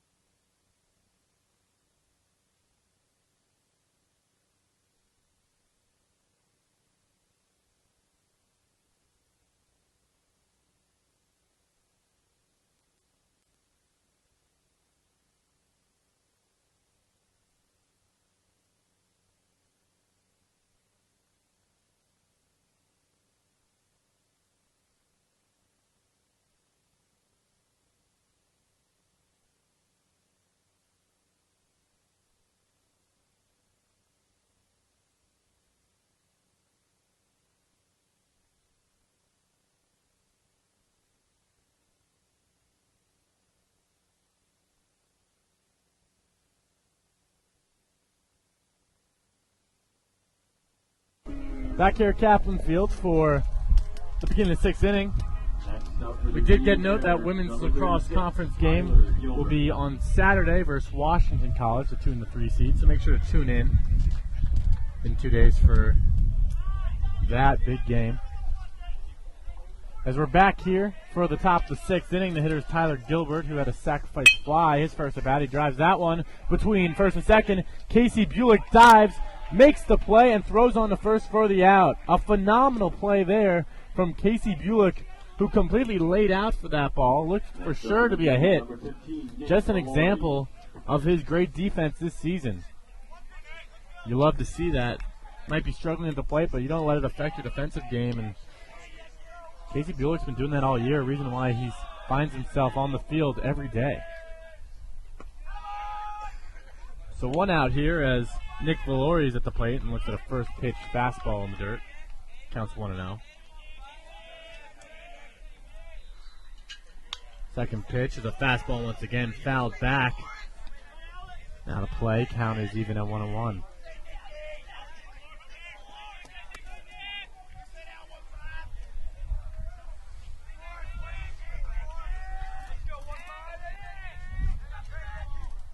One pitch swung on and hit high in the air.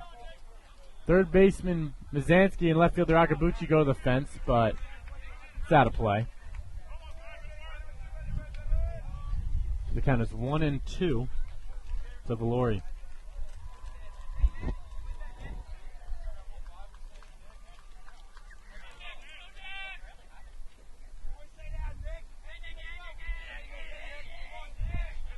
Fans still driving up, coming to this game. It is finals week here at F&M, so if you're listening right now, a great way to relieve some stress. Come watch some Centennial Conference Tournament baseball as that breaking ball is high and out of the zone. Counts even at 2.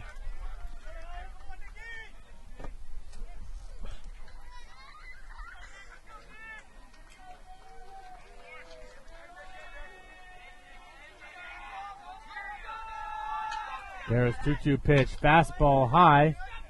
Hit high in the air to the left side and out of play. So we'll do it again.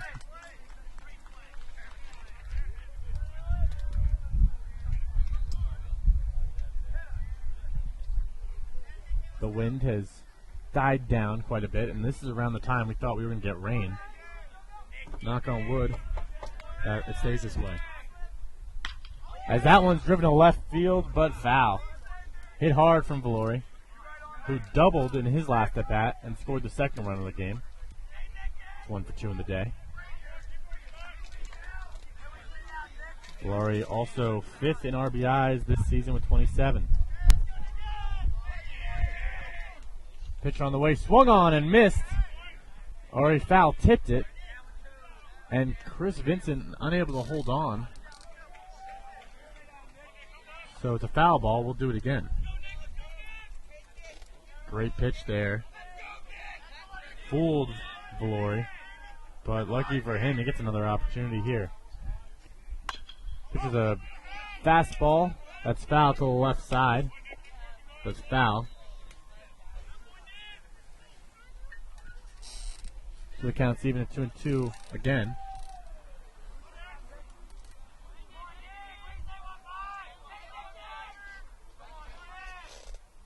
Delivery.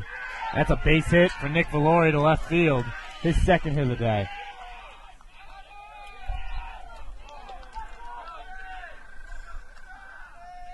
Next up in the game on number 27, Casey Nelson. You're going to see a little bit of action here now from the Diplomats bullpen.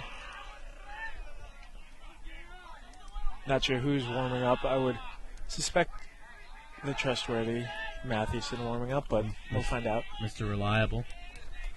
Self-proclaimed Mr. Reliable. Casey Nelson swings right back to pitcher Guerra, but the runner was going on the play, and luckily for him, he was doing so because Guerra didn't have a play. He throws it on to first, gets you out of first.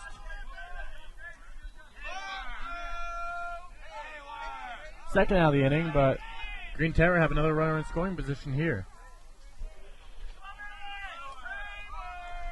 We're talking about Chris Mathewson broke both the single season and all-time conference, the appearance record for F&M. So it's pretty accurate to assume that he'll come back into this game, just like he has for most games in his career. As the first pitch, breaking ball to Brandon Hayward's in there for a strike. Hayward 2 for 2 in the day with a single, double, and a stolen base. Runner taking a big lead on second. 0-1 pitch, fastball, low and outside. Out of zone, counts even at 1-1.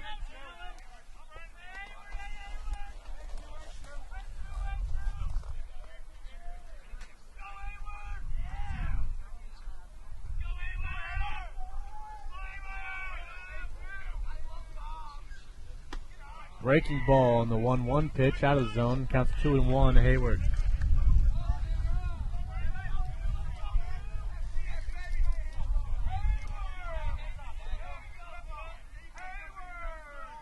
Wind still blowing out here. See if you can get a hold of one. He hits it deep to right field, but foul out of play. Seemed to hit a fan on the bounce, but no reaction. I think that fan is taking a nap out there. We'll see if our camera can get to that point, but hard to believe it has the power to do so. Just a little JVC video camera as Alex Guerra strikes out Hayward on the breaking ball. A good inning for Guerra. One hit for McDaniel on and one hit, one left on base, but no runs scored. The Diplomats trail the Green Terror 3-0 as we will go in the bottom of the 6th. We'll see if the Diplomats can come back in this inning.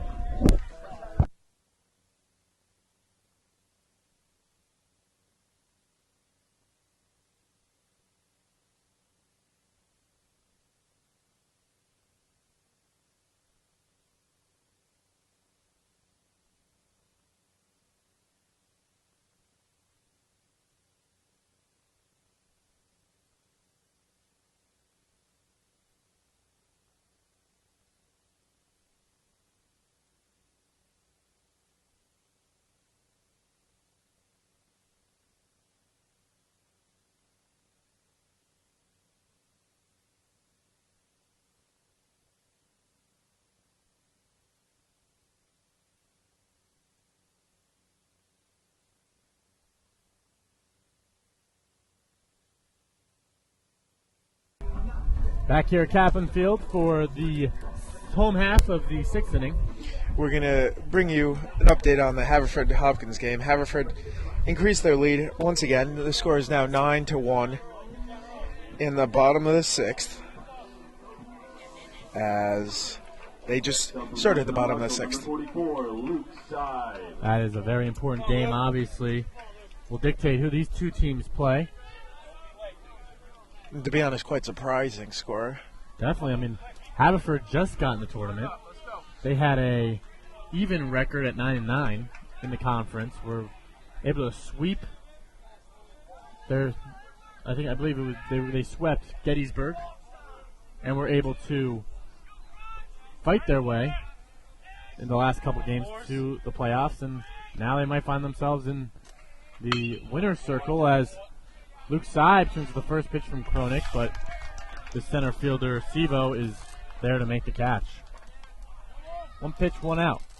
And Burgeon's not on the mound today, so, it was almost as if the best pitcher in D3 baseball was the reason that they would be in the playoffs and have a chance to compete. And they didn't use him for this first game, and they're still competing and have a chance tomorrow. It's on Saturday if they win this game to go right to the finals with their best pitcher on the mound, as that breaking ball from Kronik is high and out of the zone to Dan Morano, who is 0 for 2 in the day, but hit the ball hard twice, both to the right fielder and the left fielder. Diplomats' best hitter statistically. It's also just, even on outs, has hit the ball very hard, as that fastball is low and inside.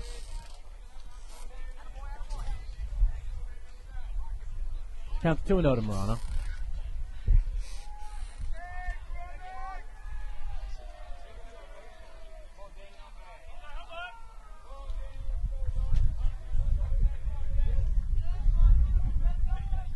Toe delivery is at the knees, a little bit outside, in there for a strike. Counts 2-1. Morano didn't like the call.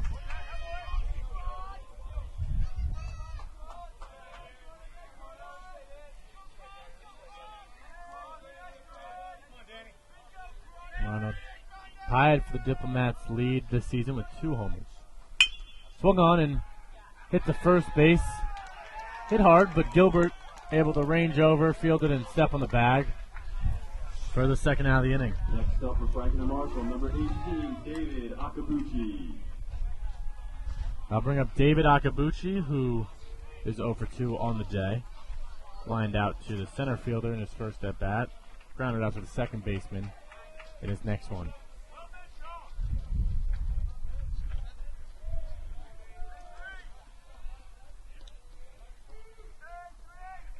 First pitch swung on in the hole. Shortstop Razanova unable to come up with the baseball, and it goes in the left field. A one-out single for David Akabuchi, his first of the day.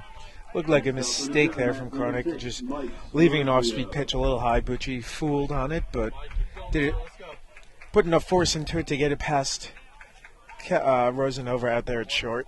Nice poke there from Akabuchi. Diplomats will get any base runner they can. Just the fourth hit of the game for the Diplomats as Mike Smirglio, who doubled in his last at-bat, comes to the plate. He's 1 for 1 on the day. Another double here would really help the Diplomats out, potentially push across the room. Ground ball to second base. Opportunity to turn 2. Or with 2 outs, They're just going to go the easy way to first. and throw out Smirglio to end the inning. 1 hit, but no one crosses the plate. 1 runner left on base will go to the top of the 7th inning. Green Terror have a comfortable 3-0 lead.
Back here at Caplan Field for the top of the 7th. Hitter will be number 32. Second baseman, O'Shea. Tyler O'Shea. First pitch is in there for strike 1, a fastball in the outside corner. 0-1 from Guerra, breaking ball just low. Good pitch there. Counts even in 1-1. O'Shea 0 for 2, went down looking. Both his at-bats as Guerra's 1-1 pitch is off the plate for a ball. Counts 2-1.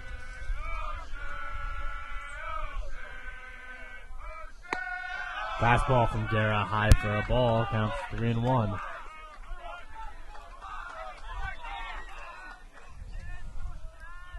You can hear McDaniel dugout coming alive here, knowing that they are in control of this ball game.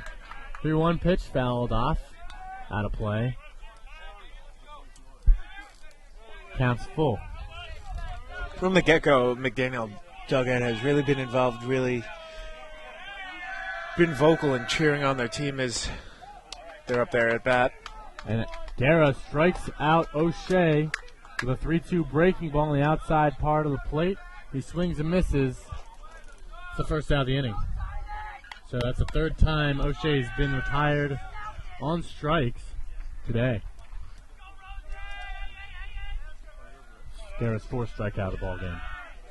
Brings up Antonio Razanova, who doubled and scored. Also had 2 stolen bases in that sequence. That was back in the 5th inning as he swings at the first pitch and fouls it back. Counts 0-1.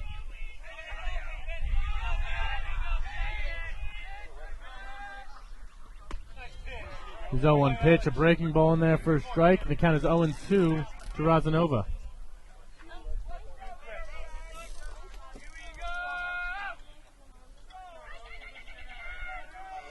There is 0-2, fastball high and outside, counts 1-2.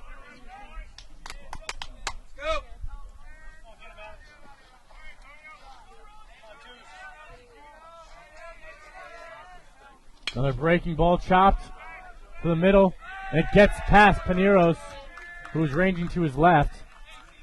Razanova would have probably had that beat regardless, given his speed. A one-out single there for Razanova. His second hit of the day.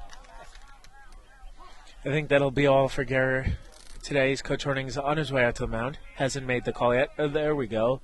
Call a bullpen. So we'll be back with you to report the pitching change. Diplomats trail 3-0 in the 7th with one runner on base.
So the pitching change is made, and Chris Halen is now on the mound.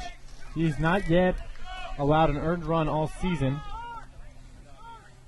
This is his 8th appearance, and he has had 6 innings of work. The hitter is Sean Sevo, and a runner's on first base with 1 out in the 7th. First pitch from Halen, swung on and fouled back. Halen's part of the senior pitching corps. That's really propelled Diplomats over the past couple years. Halen coming off Tommy John surgery, which he had during the season, at the end of the season, his sophomore year, 2 years ago. Was out for a majority of last season recovering from the surgery. Pitched in, I believe, 1 or 2 games, got maybe an inning or 2 of work, and is fully recovered and really getting his full season since freshman year, where he had a good one. And was an integral part of that bullpen, and now enjoying some success without allowing an earned run yet this season. So Halen's 0-1 pitch, tie for a ball, counts 0-2. Sorry, counts 1-1. A little quick to pull the trigger there. It was a close pitch.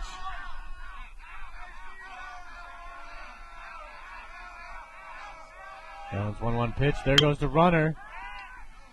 Swung on and fouled to the right side, but out of the reach of Mike Smigley all the way to the visitor's bullpen. Counts 1-2, Sevo. Razanova going for his 3rd stolen base of the game there. He's able to pretty much create a run on his own, as he was able to get on base and steal 2 bases in his last at-bat. The 1-2 pitch from Halen, and it hits Sevo right on the elbow. Seems to be okay. Trots over to first.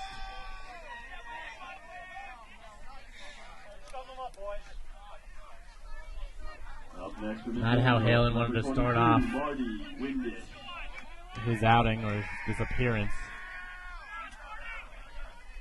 The winners are now in first and second for Marty Windish, who recorded his 38th RBI this season to put him up second place.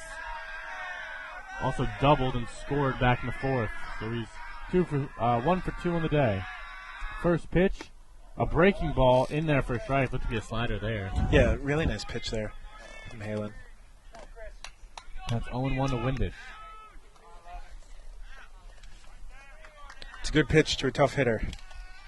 Good pitch to a strong hitter, I should say. Windish, as I talked about, holding atop the Centennial Conference in a number of offensive categories, including batting average and runs batted in. And you know, if you're the Green Terror with a chance to arguably put this game away, you want your best hitter up there right now in the Windish. He's proven to be that way in a number of years. As a freshman, he was a key part of that team as well. Now in his junior year, really at his prime level of play. We'll see if he can put the hurt on Halen and the Diplomats here. And that's a double play ball hit to Casey Bulik for on the second for one, on the first, a double play, inning double play for the Diplomats. Let's go! Chris Halen does the job, gets out of trouble, and the game remains 3-0. So in one hit, there's one runner left on base, and no runners scored. Kronik in for his 7th inning of the work. We'll be back with you to see if the Diplomats can create some magic and inch back in this Centennial Conference tournament ballgame.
Welcome back to Caplan for the bottom of the 7th inning. Chris Vincent winning off against Kronik, who has kept the Diplomats scoreless through 6 full innings. He struck out 4. His pitch count went up. It was pretty high, only in the 2nd inning, but has recovered nicely.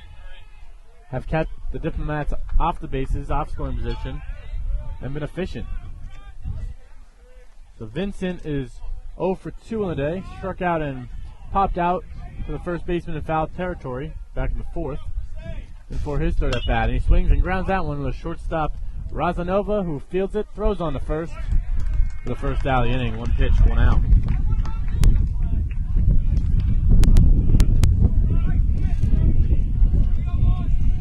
So I'll bring up Brian Erb.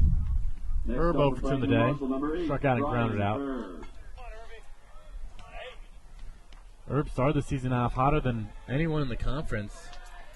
He was batting over 500 going into conference play. Has obviously settled down a little bit since then. Currently has a 299, or came into the day with a 299 batting average. His first pitch is out of the zone. Counts 1-0 to Erb.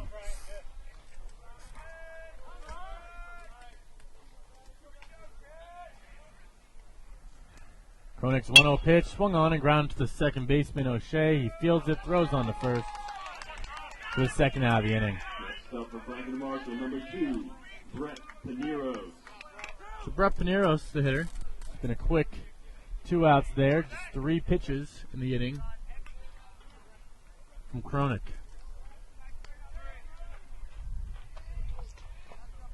Pineros 2 for 2 on the day. He singled his last at bat, tried to advance to second and get a double, but was thrown out by Hayward. Threw a perfect strike to the second baseman to get that out, as the first pitch from Kronik is a breaking ball off the plate for ball 1.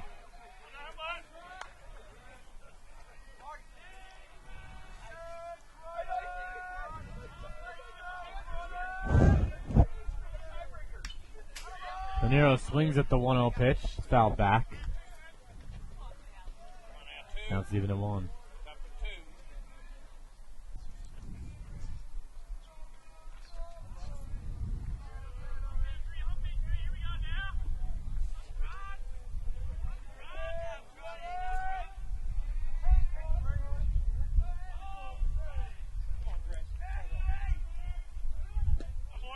Brett looks at the 1-1 breaking ball.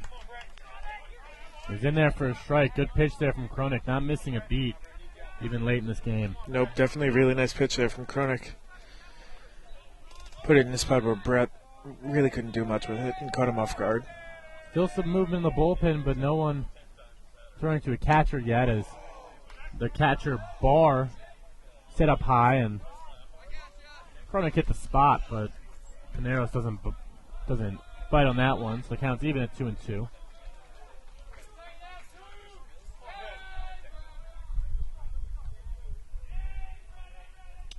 Two pitch to Pineros is a fastball in there for strike 3. A rare strikeout looking from Pineros. Kronik's 5th strikeout of the day. He's been dominant thus far. I've held the Diplomats scoreless through 7. We'll return to you for the top of the 8th inning. The Green Terror lead 3-0.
Back here at Caplan Field for the beginning of the 8th inning, Chris Halen in for his first complete inning of work as he throws a first pitch fastball in there for a strike to Cameron Barr, who's 0 for 3 on the day.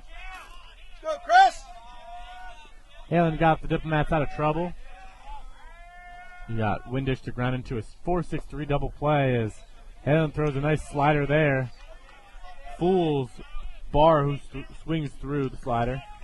Counts 0-2.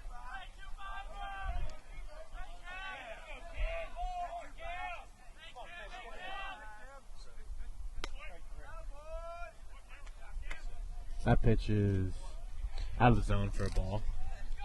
Barr called for time on that pitch, I believe.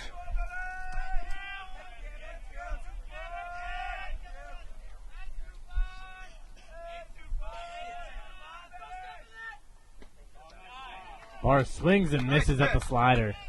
That was filthy there from Halen. Even Barr just kind of walked back knowing that he was fooled in that one. Two nice off-speed breaking pitches there from Halen. He gets the first guy out.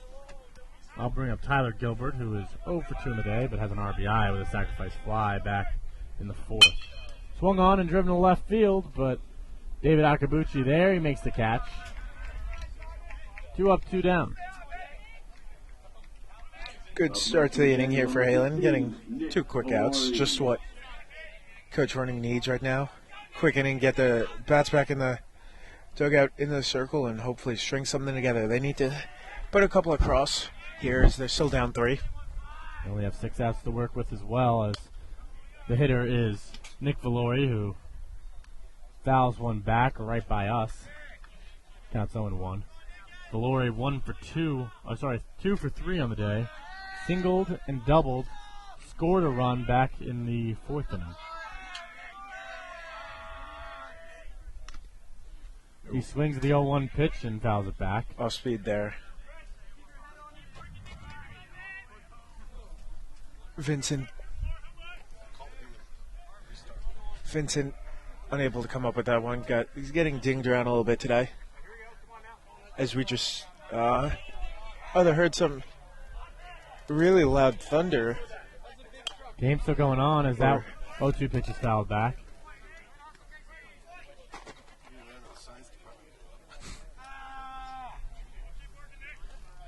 Looks to be sunny here on the field, but you look back, a couple clouds as you go away from campus. As that fastball just missed. Good pitch from Halen, but umpire, as he's been doing all day, says that the outside pitch is a ball. The count is 1-2 to the hitter Valori. And he swings and misses at the pitch in the dirt. Vincent picks it up and throws on to first for the final out of the inning. A 1-2-3 inning for Chris Halen.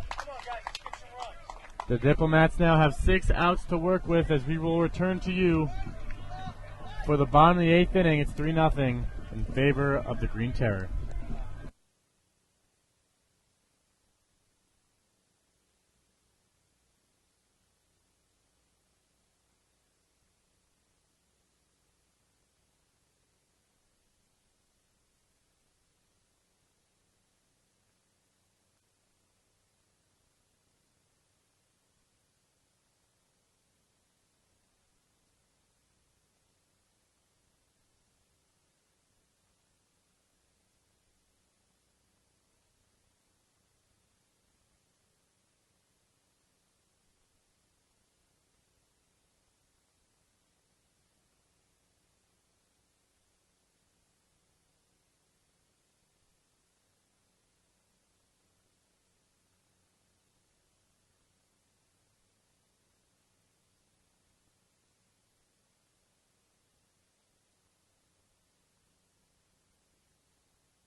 Back here at Caplan Field for the bottom of the 8th inning. Cronick in for his 8th inning of work has been nothing but dominant today. 5 strikeouts and 7 scoreless. He's in for the 8th.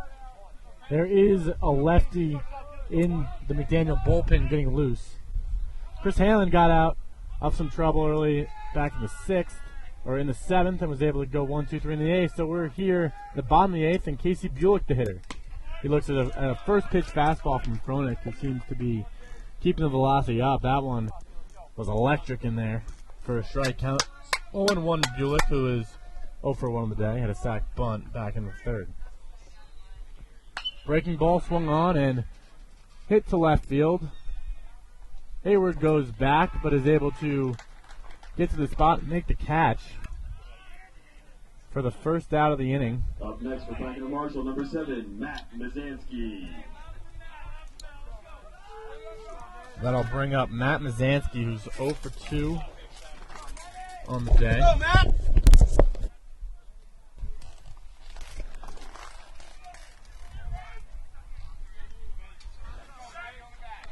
He walked back in the 3rd inning, flew out to left field in both at bats. The leadoff hitter for the Diplomats looks at a breaking ball in there for strike 1.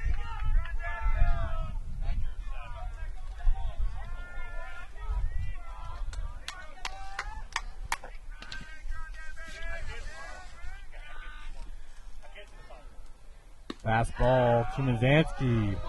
Just misses. Counts 1-1.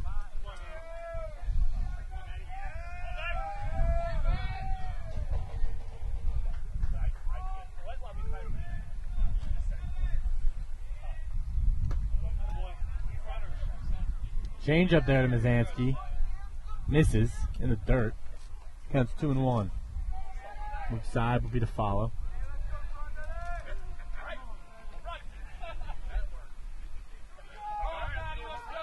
Little update to you, fans listening back at home. Haverford now leads 9-4 as they are in the bottom of the eighth. Top of the eighth, sorry. Score is 9-4. Hopkins has 6 outs to fight back. Diplomats have 5 outs to fight back as they're down 3-0. A little closer game here as that fastball's out of the zone, counts 3-1 to Mazansky. As there's a lefty warming up in the Green Terror bullpen. First real action we've seen out of the Terror. As Mazansky looks at the fastball outside, he's on base again, his second drawn walk of the game. A 1-out base runner for F&M, and that'll bring up Luke Seib, who is 0 for 3 on the day. Here comes the pitching coach, I believe. Yeah, that is the pitching coach, so no move will be made. But he's walking out slowly, definitely trying to buy time. That is one of the slowest walks to the pitcher's mound I've seen in a while.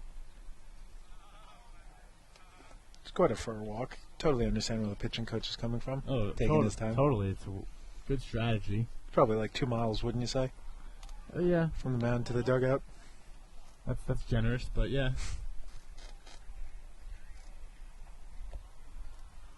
And here comes the umpire to break it up.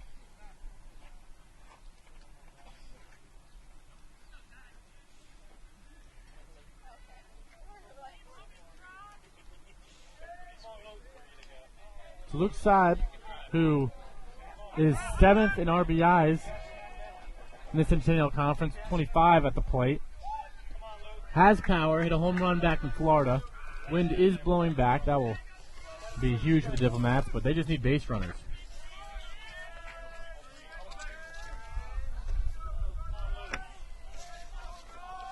First pitch to Seib is low and inside on the fastball, out of the zone, counts 1-0.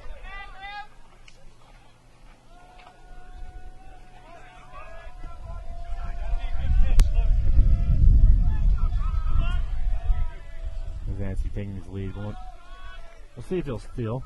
We don't want to give up a base runner here. As that pitch is in the dirt, a good eye from Seib. Counts 2-0 to the junior first baseman. Mazansky, as we talked about, is 6th in stolen bases with 15. And that's in the Centennial Conference. And certainly has speed, leads the Diplomats in that category. Just got word here into the booth that number 14, David Pissarro, is warming up for the Green Terror. He's tied for the lead in innings pitched for the Terror, so definitely is a reliable arm for Coach Siebert. The count is 3-0 to Luke Seib. That fastball missed, flowing inside. Just need base runners here. Can expect them to not have the green light here. Good guess there. I would agree. Thank you, Tim. Ooh, that fastball was a bit high and outside. Probably kind of got lucky to get that call. Counts now a hitter's count 3-1. Yeah, generous call there from the umpire.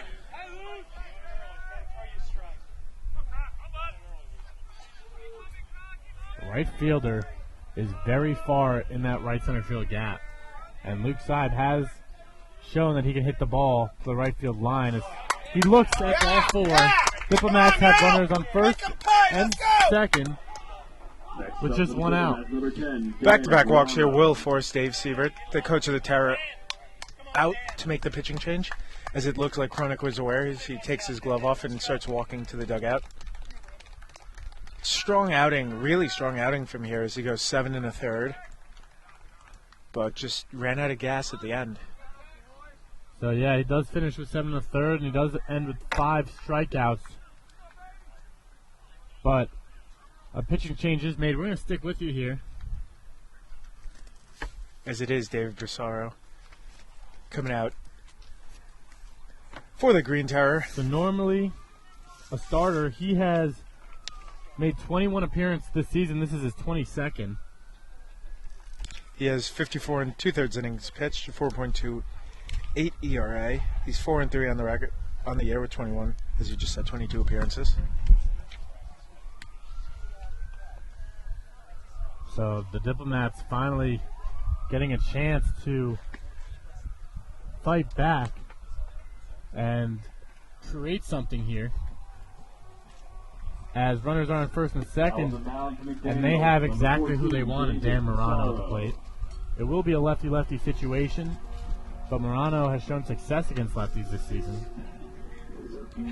He has been their best hitter statistically, and from our perspective, he swung the bat better than just about anyone. The outs he does make are hit hard, as each 3 of his outs today have been hit hard. Hit a hard line drive to right field, left field, and first base.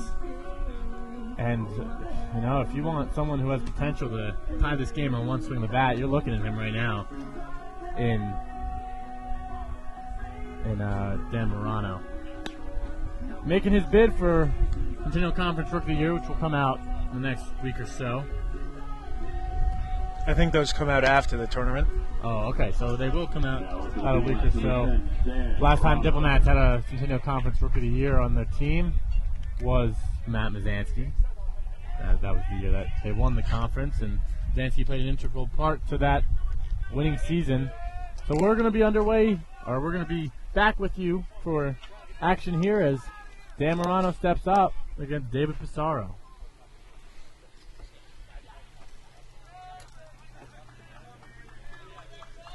Nothing MF. Runners on first and second. The middle playing in double play depth.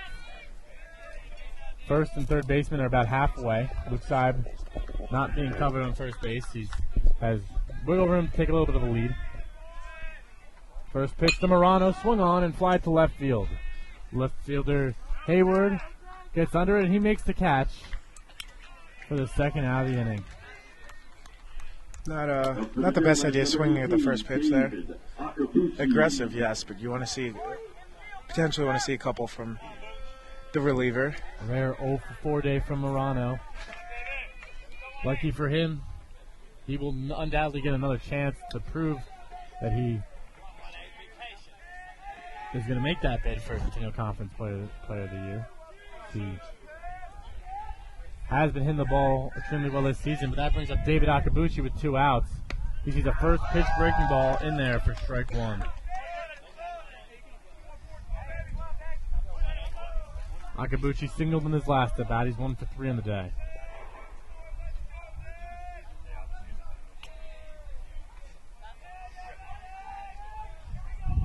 Oh, 1 pitch. Blowing outside for a ball.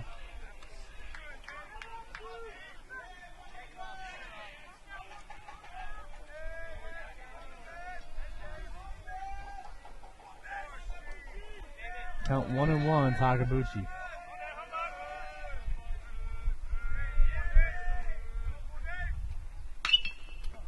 It's swung on and hit in the hole between short and third.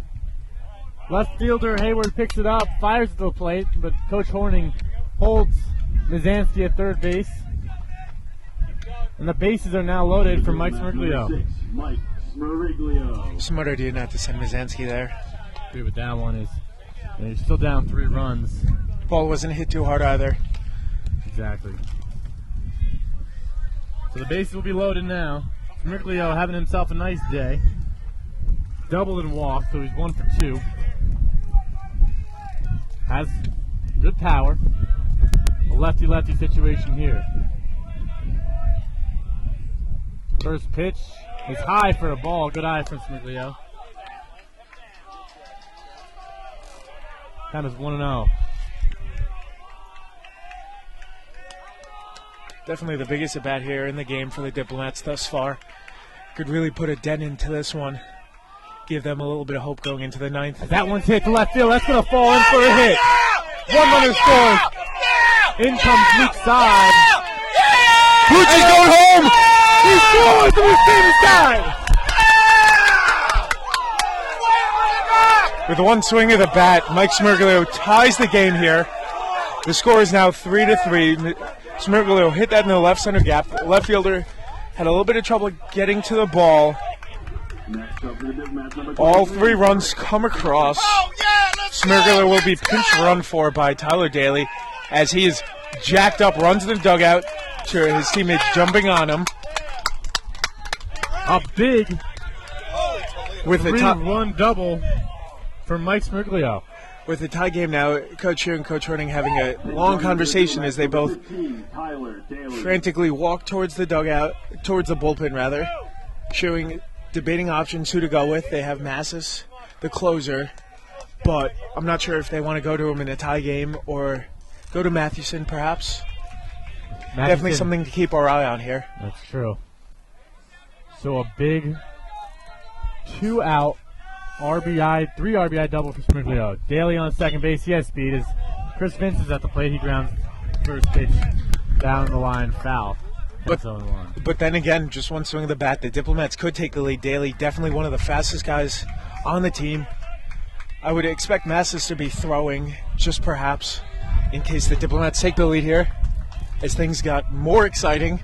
You could hear it from a couple fans to our right who was basically dictating what was happening by just yelling, yeah, yeah, yeah, as Vincent fouls that one off and counts 0-2. We had a little trouble seeing it, as it seems that the left fielder was slow to that one and didn't field it correctly. Bobbled out of his glove. I think it bounced off from there. And Bounced off the left fielder. it scored the final run, so one might be on an error.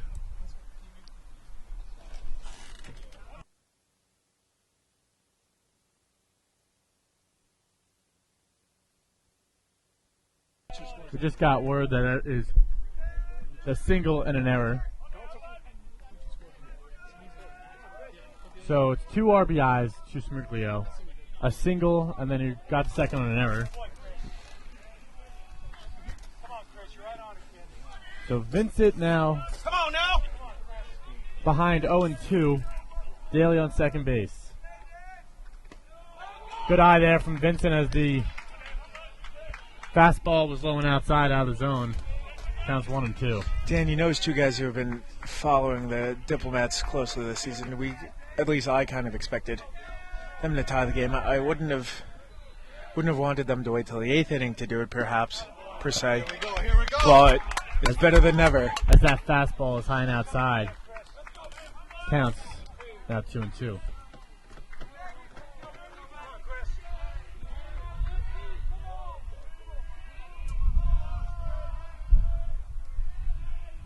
Two-two pitch on the way. A breaking ball swung on to the third baseman, Windish, who blocks it down, throws to first. He's out at first. Wow. Throw was a bit high. Controversy maybe over if Gilbert was on the bag or not, but nonetheless, he's ruled out. However, the Diplomats have tied this game on one swing of the bat from Mike Smirglio. They score 3 runs on 2 hits and 1 runner left on base. We're here for the top of the 9th inning. The game is tied 3-3.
Back here at Caplan Field for the top of the 9th inning. A couple of defensive changes. Only 2, actually, here for the Diplomats. Daly stays in the game, moving into center field, replacing Mike Smirglio. Erb moves over to right field, and the pitching change here. The senior left-hander, all-time appearance record holder for the Diplomats, and single-season record holder, Chris Mathewson, coming in. Mathewson has a 2.89 ERA. This is his 21st. 21st, yes. Of the season. And he has been Mr. Reliable for the Diplomats his whole career. Number 27, Casey. If you're just joining in here, the game is now tied after a bases clearing double by Mike Smirglio in the bottom of the 8th. Or a single and it reached on an error. So we could be looking at extra baseball here at Caplan Field. Casey Nelson, the hitter. He's one for 3 on the day as the first pitch from Mathewson is high and tight. Nelson had to get out of the way of that one. Little chin music. Mathewson showing that he's not afraid to go inside to a righty, and also that this is his plate, and he better get off his plate. Nelson is way up there. Didn't move a bit. And a base hit from Casey Nelson. A little cue shot that went in between short and third. A leadoff base runner for the Green Terror.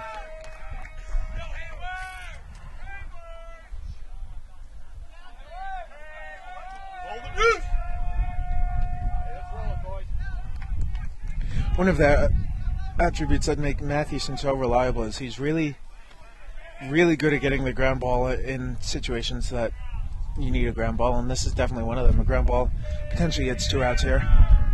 His great off-speed stuff and great breaking stuff. Good sinker that definitely can get a hitter to ground into that double play that you need, and the Diplomats middle infielder has been turning double plays all year. Something Coach Horning prides his defense on. Number 5, Chad Hazel. He often defines a successful season by the fielding percentage and how many double plays he turns. Mathewson's first pitch of the at-bat is a fastball outside that misses the plate. Wind's blowing a little bit more right now than it has all game, and it appears to be blowing from right field to left, a little bit in. Don't know how that's going to impact any sort of ball movement in the air. The 0-1 pitch, or 1-0 pitch is fouled back. Out of play, counts 1-1. The hitter is Brandon Hayward, who is 2 for 3 on the day. Single and a double, also has a stolen base. Come on, Chris! Come on, Chris! Let's go now!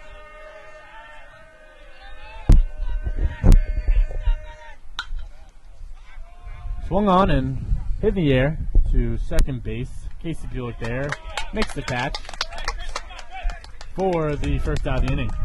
One of the nice things about playing in playoff baseball is now there are 2 field umpires in addition to the home plate umpire. Definitely makes each umpire's job that much easier having the third body out there. Wrapping up Tyler O'Shea, who's 0 for 3 with 3 strikeouts, in jeopardy of having the golden shot sombrero here today. And he swings and fouls the first pitch back. Counts 0-1. I think he's happy not to see Guerra out there on the day. For sure. Anymore. First time facing a different F&M pitcher.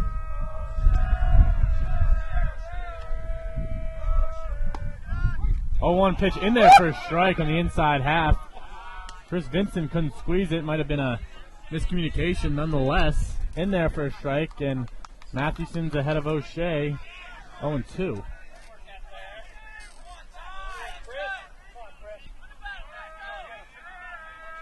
Nelson takes his lead. Fastball that O'Shea swings right through. He does have the golden sombrero. That's 4 strikeouts on the day for him. Now bring up Antonio Razanova, who is 2 for 3 on the day with a double, a scored run, and 2 stolen bases. Up for McDaniel, number 8, Antonio Rosanova.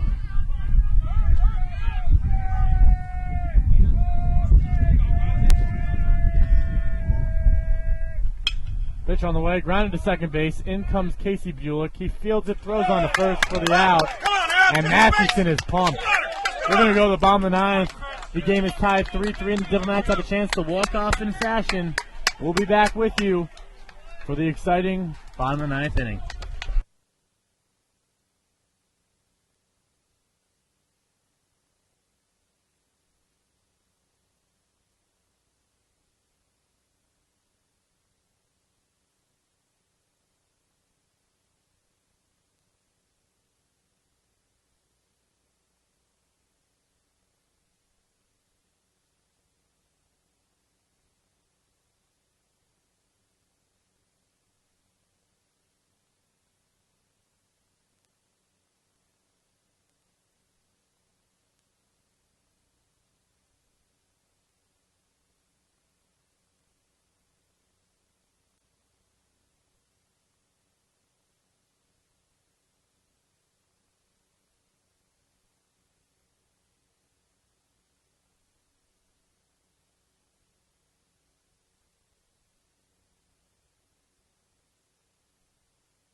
fans. Ugh. Back here for the bottom of the ninth inning, Caplan Field, David Pissarro in for his first complete inning of work. He's going to face Brian Erb to start the inning. The Diplomats need a run this inning to win the game, and they will have come from behind if it ends up being the case. The wind is blowing deep into the outfield. Could be an exciting moment for all Diplomat fans. First pitch from Pissarro, inside for ball one. Just a quick update from Hopkins Haverford. Haverford, that game is on top of the ninth here. Haverford up 9-4 still. The winner of that game and the winner of this game go on to play on Saturday at around 12 o'clock. The losers from today's game and the Haverford game go on to play at 9 a.m. on Saturday. And a line drive from Brian Erb is hit up the middle. A leadoff single for the Diplomats, just what they needed. And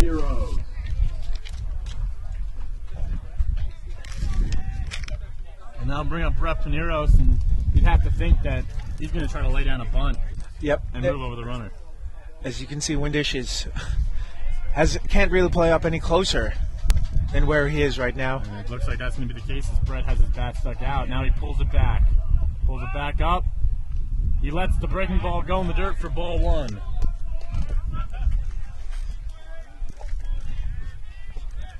And you might be able to hear the wind, but the skies above the field look pretty good, but a little far behind, starting to get some clouds of rain. We'll see if we can get this game in. Obviously, that's the plan. As the pitch is on the way, Paneros gets it down. Pissarro's only plays the first. He throws it on the first, gets the out, but Brian Erb advances. A successful sac bunt for Brett Paneros, and that is the winning run now on second base. It's going to bring up Casey Bulik. Bulik 0 for 2 on the day. Got a sac bunt back in the third. We'll see what his plan is. Can definitely hit for contact. Base hit. Should score the speedy Erb. Casey's been in a situation similar to this last year at Hopkins in the second game. Diplomats were down one with runners on third and second, and Casey came up and hit a double. Diplomats went on to win that series, just taking both games from Hopkins. Another bump there. That's fouled back. You know, I was thinking about that. Is Horning really going to have Casey bunt again? You figure if Erb gets over at 2 outs, you're really going to need a single. But it seemed in that case that he's going for the bunt for hit, which is interesting because the only run that matters is the one on second base. You need more execution than anything. I was thinking Bulik's going to swing the bat. We'll see what he'll do in this situation after fouling the first one off. Windish playing even with the bag at third. Hits it up the middle. That one is in. Erb coming home. Throw to the plate. He slides in. He's safe. The Diplomats win. The Diplomats have come from behind to score 4 runs in both the 8th and the 9th inning. They mob Casey Bulik at second base. What a game! What a game! The Diplomats are in the winner's bracket. They're going to be playing the team that has won between Haverford and Hopkins. It seems to have been Haverford. So the Diplomats look to be playing at 12 o'clock tomorrow with 1 win in the books. What a clutch performance from both Mike Smirglio and Casey Bulik. I just want to put it out there. I did predict that Casey would come up with the hit. So anybody listening at home, my name's Tim Costello. I'll be able to make predictions for the big fight this weekend if you want any. What a game. Diplomats fans all happy. And that is just tremendous baseball there. The winning pitcher is Chris Matthews and the losing pitcher David Pissarro. But a great game on both sides. But the Diplomats come up winning. A come-from-behind win kind of defines their season as they've just been able to fight and come up victorious. They're going to be excited. They're going to have a day off tomorrow to focus on that game. We're going to see whether or not it ends up going to Sean Cosgriff or if Mike Androkonis gets the start. Either way, the action will be available for you guys to listen to and hear on the radio Jamie, you have any closing statements on today's game? I think both starting pitchers did a really nice job of staying competitive. Guerra had a little bit of trouble, but was able to get out of some tough situations and really put his team in the position to get back in here. And then in the bottom of the 8th, really, it was just 2 leadoff walks that kind of gave Chronic a lot of trouble. And then Smirglio came around, got the single, and the runs came across, tied it. And then Erb did a nice job of leadoff single, and then small ball pushed him over to second base. And Casey, as he has in the past, came up with a big hit. And the Diplomats look to play game number 4.